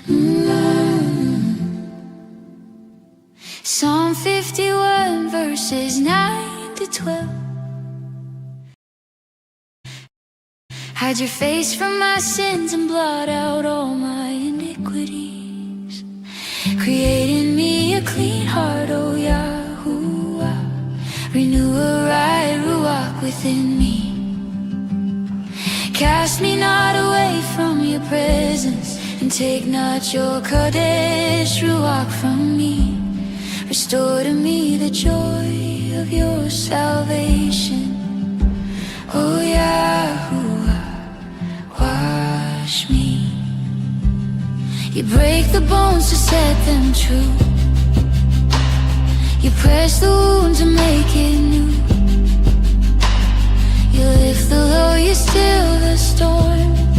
You find the heart that longs to mourn. Not for the show, not for a name, but for the love that heals our blame. Create in me a clean heart, O Yahuwah. Renew a right ruach in me. Do not take your nearness from our breathing. Let your Kodesh ruach breathe. Wash me again till the rivers run. Make me a place for hurting ones. Create in me a clean heart, O Yahuwah. Renew a right ruach in me. Drop Barak Yahuwah with ease.